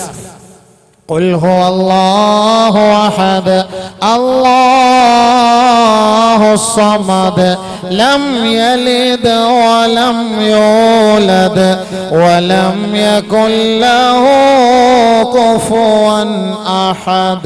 അല്ലാഹയെ കുറിച്ച് മാത്രം നബിയുനാ റസൂലുള്ളാഹി സ്വല്ലല്ലാഹു അലൈഹി വസല്ലമ തങ്ങളുടെ സദസ്സിലേക്ക് ബഹുമാനപ്പെട്ട റസൂലുള്ളാഹി തങ്ങൾ ഇരിക്കുന്ന സദസ്സിൽ അനസ് റളിയല്ലാഹു തആല റിപ്പോർട്ട് ചെയ്യുന്ന ഹദീസിൽ കാണാം ജാഅത്ത് യഹൂദു നബിയുനാ റസൂലുള്ളാഹി തങ്ങളുടെ ഹളറത്തിലേക്ക് യഹൂദികൾ കടന്നു വരികയാണ് ഫഖാല ചോദിക്കുകയാണ് യാ അബുൽ ഖാസിം ഏ അബുൽ ഖാസിമേ ഖലഖല്ലാഹു തആല അൽ മലായിക മിൻ നൂറിൽ ഹിജാബ് അല്ലാഹു തആല മലക്കുകളെ പ്രകാശത്താൽ സൃഷ്ടിച്ചില്ലയോ വഖലഖല്ലാഹു ആദമ മിൻ ഹമഇൻ മസ്നൂർ കളിമണ്ണിന്റെ സത്തയിൽ നിന്ന് ആദം നബിയെ അല്ലാഹു സൃഷ്ടിച്ചില്ലയോ വഖലഖല്ലാഹു ഇബ്ലീസ മിൻ ലഹബിൻ നാർ നരകത്തിന്റെ തീച്ചൂളയിൽ നിന്ന് അഗ്നിയിൽ നിന്ന്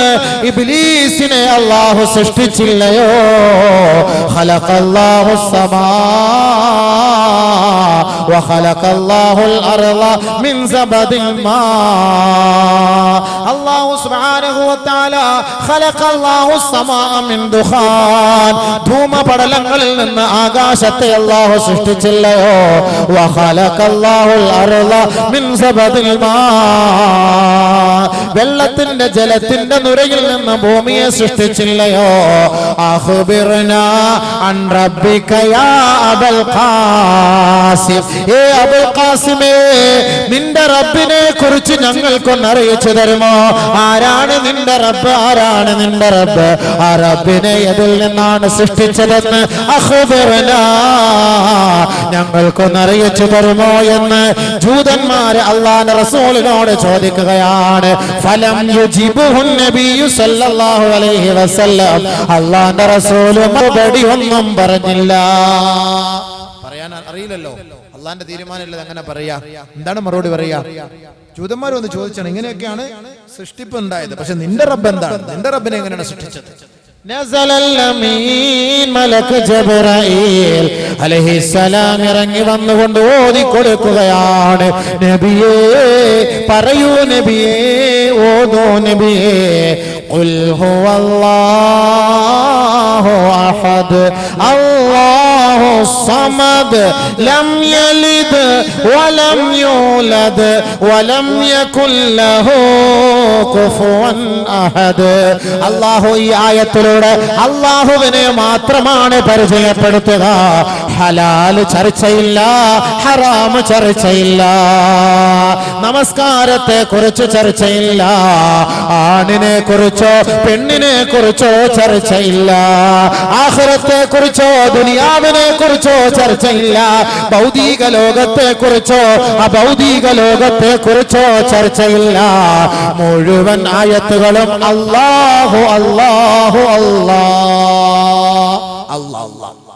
അള്ളാഹെ കുറിച്ചുള്ള മാത്രം ചർച്ചയാണ് ഈ സൂറത്തിലൂടെ ഓതാൻ വേണ്ടി നബി തങ്ങളോട് പറഞ്ഞു കൊടുത്തു അല്ലാഹു ഒരുവനാണ് നബിയേ അല്ലാഹു സമദ് അവൻ നിരാശ്രയനാണ് നബിയേ ലം യലിദ് പ്രസവിച്ചിട്ടില്ല നബിയേ വലം യൂലദ് പ്രസവിക്കപ്പെട്ടിട്ടുമില്ല നബിയേ വലം യകുൽ ലഹു കുഫുവൻ അഹദ് അവന് സമന്മാരും ഇല്ല നബിയേ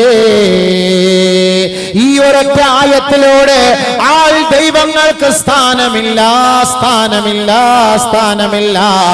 ആൾ ദൈവത്തിന്റെ കാലിന്റെ ചുവട്ടിൽ പോയി കിടക്കുന്നവരെ അവരുടെ പാദം കഴുകി വെള്ളം കുടിക്കുന്നവരെ ആൾ ദൈവങ്ങൾക്ക് ഇസ്ലാമിൽ സ്ഥാനമേ ഇല്ല കാരണം എന്താണ് ദൈവമെന്ന് പറഞ്ഞാൽ ആ ദൈവത്തിന്റെ സവിശേഷതയാണ് ഒന്ന് അഹദ് അവൻ ഏകനായിരിക്കണം ശരി നിങ്ങൾ ഏകനാണെന്ന് കരുതിക്കോ അല്ലെങ്കിൽ ഏകയാണെന്ന് കരുതിക്കോ രണ്ടാമത്തെ ക്വാളിറ്റി അല്ലാഹു സമദ് അവൻ നിരാശ്രയനാണ് ദൈവമെന്ന് പറഞ്ഞാൽ നിരാശ്രയനായിരിക്കണം ആരെയും ആശ്രയിക്കാൻ പാടില്ല എല്ലാരും അവനിലേക്കാണ് ആശ്രയിക്കേണ്ടത് ഇത് ഈ ആൾ ദൈവങ്ങളെ കൊണ്ട് കഴിയുമോ പട്ടിണി കിടന്ന് ദൈവം ഉണ്ടാക്കാൻ കഴിയുമോ വെള്ളം കുടിക്കാതെ ദൈവമായി നടിക്കാൻ കഴിയുമോ പ്രാഥമിക ആവശ്യങ്ങൾ നടത്താതെ ദൈവമായി കഴിയാൻ ചമയാൻ കഴിയുമോ ഇല്ല ഇല്ല ഇനി ഇനി ഓക്കെ അതിനും നിങ്ങൾ സന്നദ്ധരാണെങ്കിൽ ലം യലിദ് പ്രസവിച്ചിട്ടേ ഇല്ല.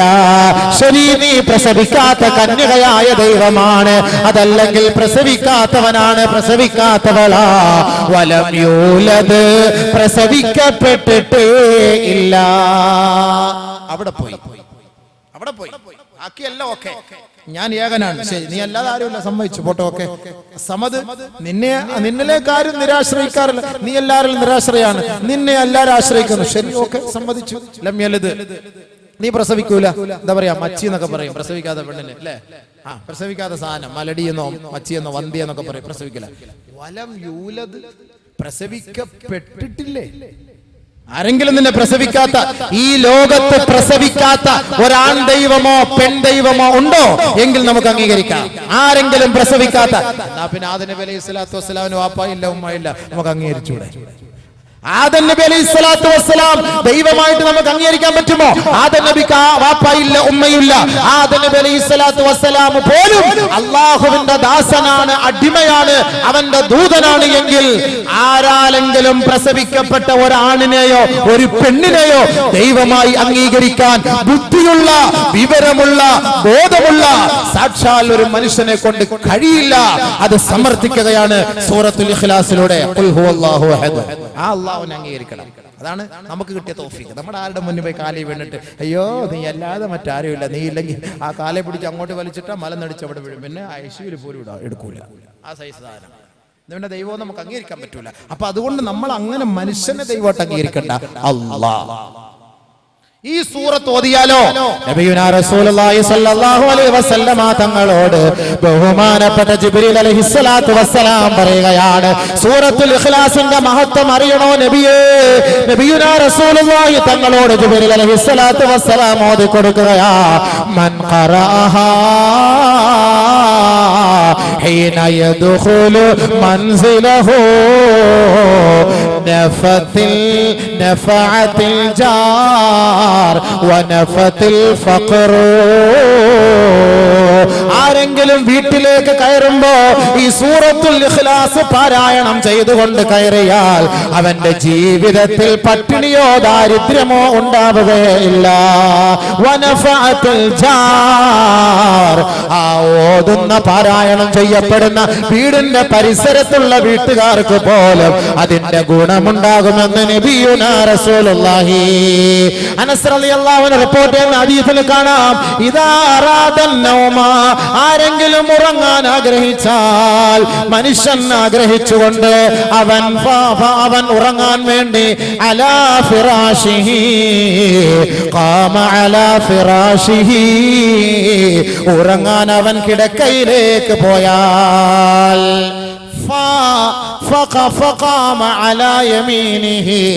അവൻ വലതു ഭാഗമായി ചരിഞ്ഞു കിടന്ന് ഉറങ്ങി.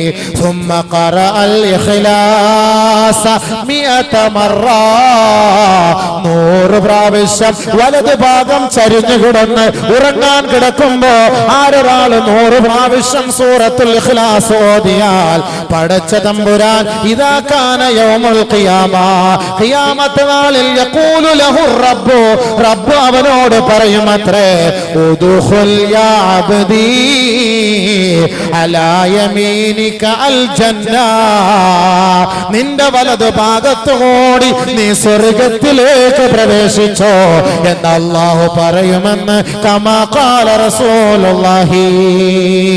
വമൻ ഖറാഹാ 300 മറ, 300 പ്രാവശ്യം ആരൊരാൾ സൂറത്തുൽ ഇഖ്ലാസ് പാരായണം ചെയ്യുന്നുവോ, ഉസ്കിനഹു മിനൽ ഫിർദൗസ് സകനൻ യർലാ,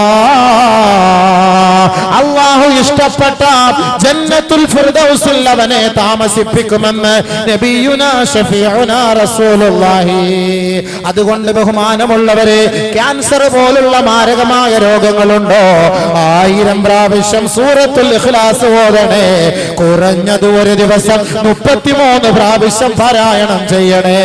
ആരൊരാള് മൻ ഖറാഹാ 30 മറ, 30 പ്രാവശ്യം സൂറത്തുൽ ഇഖ്ലാസ് പാരായണം പാരായണം ചെയ്താൽ ഉദില ബിഖിറാഅത്തിൽ വഹീ കുല്ലിഹി, പരിശുദ്ധമായ ഖുർആൻ മുഴുവനും ഓതി തീർത്തവനെ പോലെയാണെന്ന് ഹബീബുനാ ശഫീഉനാ റസൂലുള്ളാഹി. 30 പ്രാവശ്യം ഒരാൾ ഓതിയാൽ 3 പ്രാവശ്യം 3 മറ ഫമൻ ഖറഅഹ 3 മറ 3 പ്രാവശ്യം ഓതിയാൽ 30 പ്രാവശ്യം ഒരാൾ ഓതിയാൽ ലം യഫ്ളുഹു അഹദും മിൻ അഹ്ലി ദുനിയാ. ഒരാൾ 30 പ്രാവശ്യം സൂറത്തുൽ ഇഖ്ലാസ് പാരായണം ചെയ്താൽ അന്നേ ദിവസം അവനേക്കാൾ ശ്രേഷ്ഠൻ ഈ ഭൂലോകത്ത് മറ്റാരുമില്ല തന്നെ. 3 പ്രാവശ്യം ഓതിയാല് ഖുർആൻ മൊത്തം ഓതിയവനെ പോലെ, 30 പ്രാവശ്യം ഓതിയാല് ആ ദിവസത്തിൽ അവനാണ് ഏറ്റവും ശ്രേഷ്ഠൻ, അവനാണ് ശ്രേഷ്ഠൻ. 300 പ്രാവശ്യം ഓതിയാല് സ്വർഗത്തിൽ അല്ലാഹു അവനെ പാർപ്പിക്കും. ഉറങ്ങാൻ നേരത്ത് 100 പ്രാവശ്യം ഓതിയാല് വലതു ഭാഗത്ത് ചരിഞ്ഞു കിടന്നുകൊണ്ട് ഓതിക്കൊണ്ട് ഉറങ്ങിയാല് അല്ലാഹു തആല നാളെ വിളിക്കുമ്പോ നീ സ്വർഗത്തിലൂടെ കയറിക്കോ, സ്വർഗത്തെ വലതു ഭാഗത്തുകൂടെ, എന്റെ വലതു ഭാഗത്തുകൂടെ നീ സ്വർഗത്തിൽ കയറിക്കോ. വീട്ടിൽ കയറുമ്പോ സൂറത്ത് ഓതിയാൽ അവന്റെ വീട്ടിൽ സാമ്പത്തിക മാന്ദ്യം ഉണ്ടാവില്ല, ദാരിദ്ര്യം ഉണ്ടാവില്ല, കടം ഉണ്ടാവില്ല, അയൽപക്കക്കാർക്ക് പോലും അതുകൊണ്ട് ഗുണമുണ്ടാകും. നബിയുനാ ശഫീഉനാ റസൂലുള്ളാഹി. സൂറത്തുൽ ഇഖ്ലാസ് ഓതി ഒരു സഹാബിക്ക് ചെയ്ത ഗുണമുണ്ട്, അത് പറയാനുള്ള സമയമില്ല, 10 മണിയായി പോയി. ഇൻഷാ അല്ലാഹ് കാണും. അല്ലാഹു സുബ്ഹാനഹു വ തആല വേണ്ടവണ്ണം സഹകരിക്കാനും സഹായിക്കാനും ഉൾക്കൊള്ളുവാനും റബ്ബുൽ ഇസ്സത്തായ തമ്പുരാൻ എനിക്ക് നിങ്ങൾക്ക് തൗഫീഖ് നൽകുമാറാകട്ടെ. അൽഹംദുലില്ലാഹ്, ഈ പരിപാടിക്ക് വേണ്ടി ഓടി നടന്ന കഷ്ടപ്പെട്ട സംഘാടകർ, അതിന്റെ പ്രവർത്തകർ, നാട്ടുകാർ, അല്ലാഹുവേ നീ അതൊരു സൽക്കർമ്മമായി സ്വീകരിക്കണമേ തമ്പുരാനെ. ഇന്നത്തെ ഈ ദിവസത്തിൽ, ഈ വാദിന്റെ ദിവസത്തിൽ നിദ്രാരഹിതരായി വിശ്രമരഹിതരായി ഇവിടേക്ക് വന്ന എല്ലാ സഹോദരി സഹോദരങ്ങൾക്കും അല്ലാഹുവേ നീ നല്ല തൗഫീഖ് നസീബാക്കണേ. പടച്ചവനെ ആഫിയത്തും ആരോഗ്യവും ദീർഘായുസ്സും നസീബാക്കണേ. അല്ലാഹ് ഈ പ്രഭാഷണത്തെ സ്വീകരിക്കണ റഹ്മാനെ. വല്ല ഭാഗത്തുള്ള ന്യൂനതകളുണ്ടെങ്കിൽ നീ പരിഹരിക്കണ റഹ്മാനെ. പടച്ചവനെ അല്ലാഹുവേ ഈ ലോകത്തും പരലോകത്തും വിജയിക്കാൻ ഉള്ള പ്രഭാഷണമാക്കി അല്ലാഹു നീ ഇതിനെ അംഗീകരിക്കണ തമ്പുരാനെ. റഹ്മത്തിക യാ അർഹമർ റഹീമീൻ. വആഖിറു ദുആഇന അൽഹംദുലില്ലാഹി റബ്ബിൽ ആലമീൻ. വസ്സലാമു അലൈക്കും വറഹ്മത്തുള്ളാഹി തആല വബറകാതുഹു.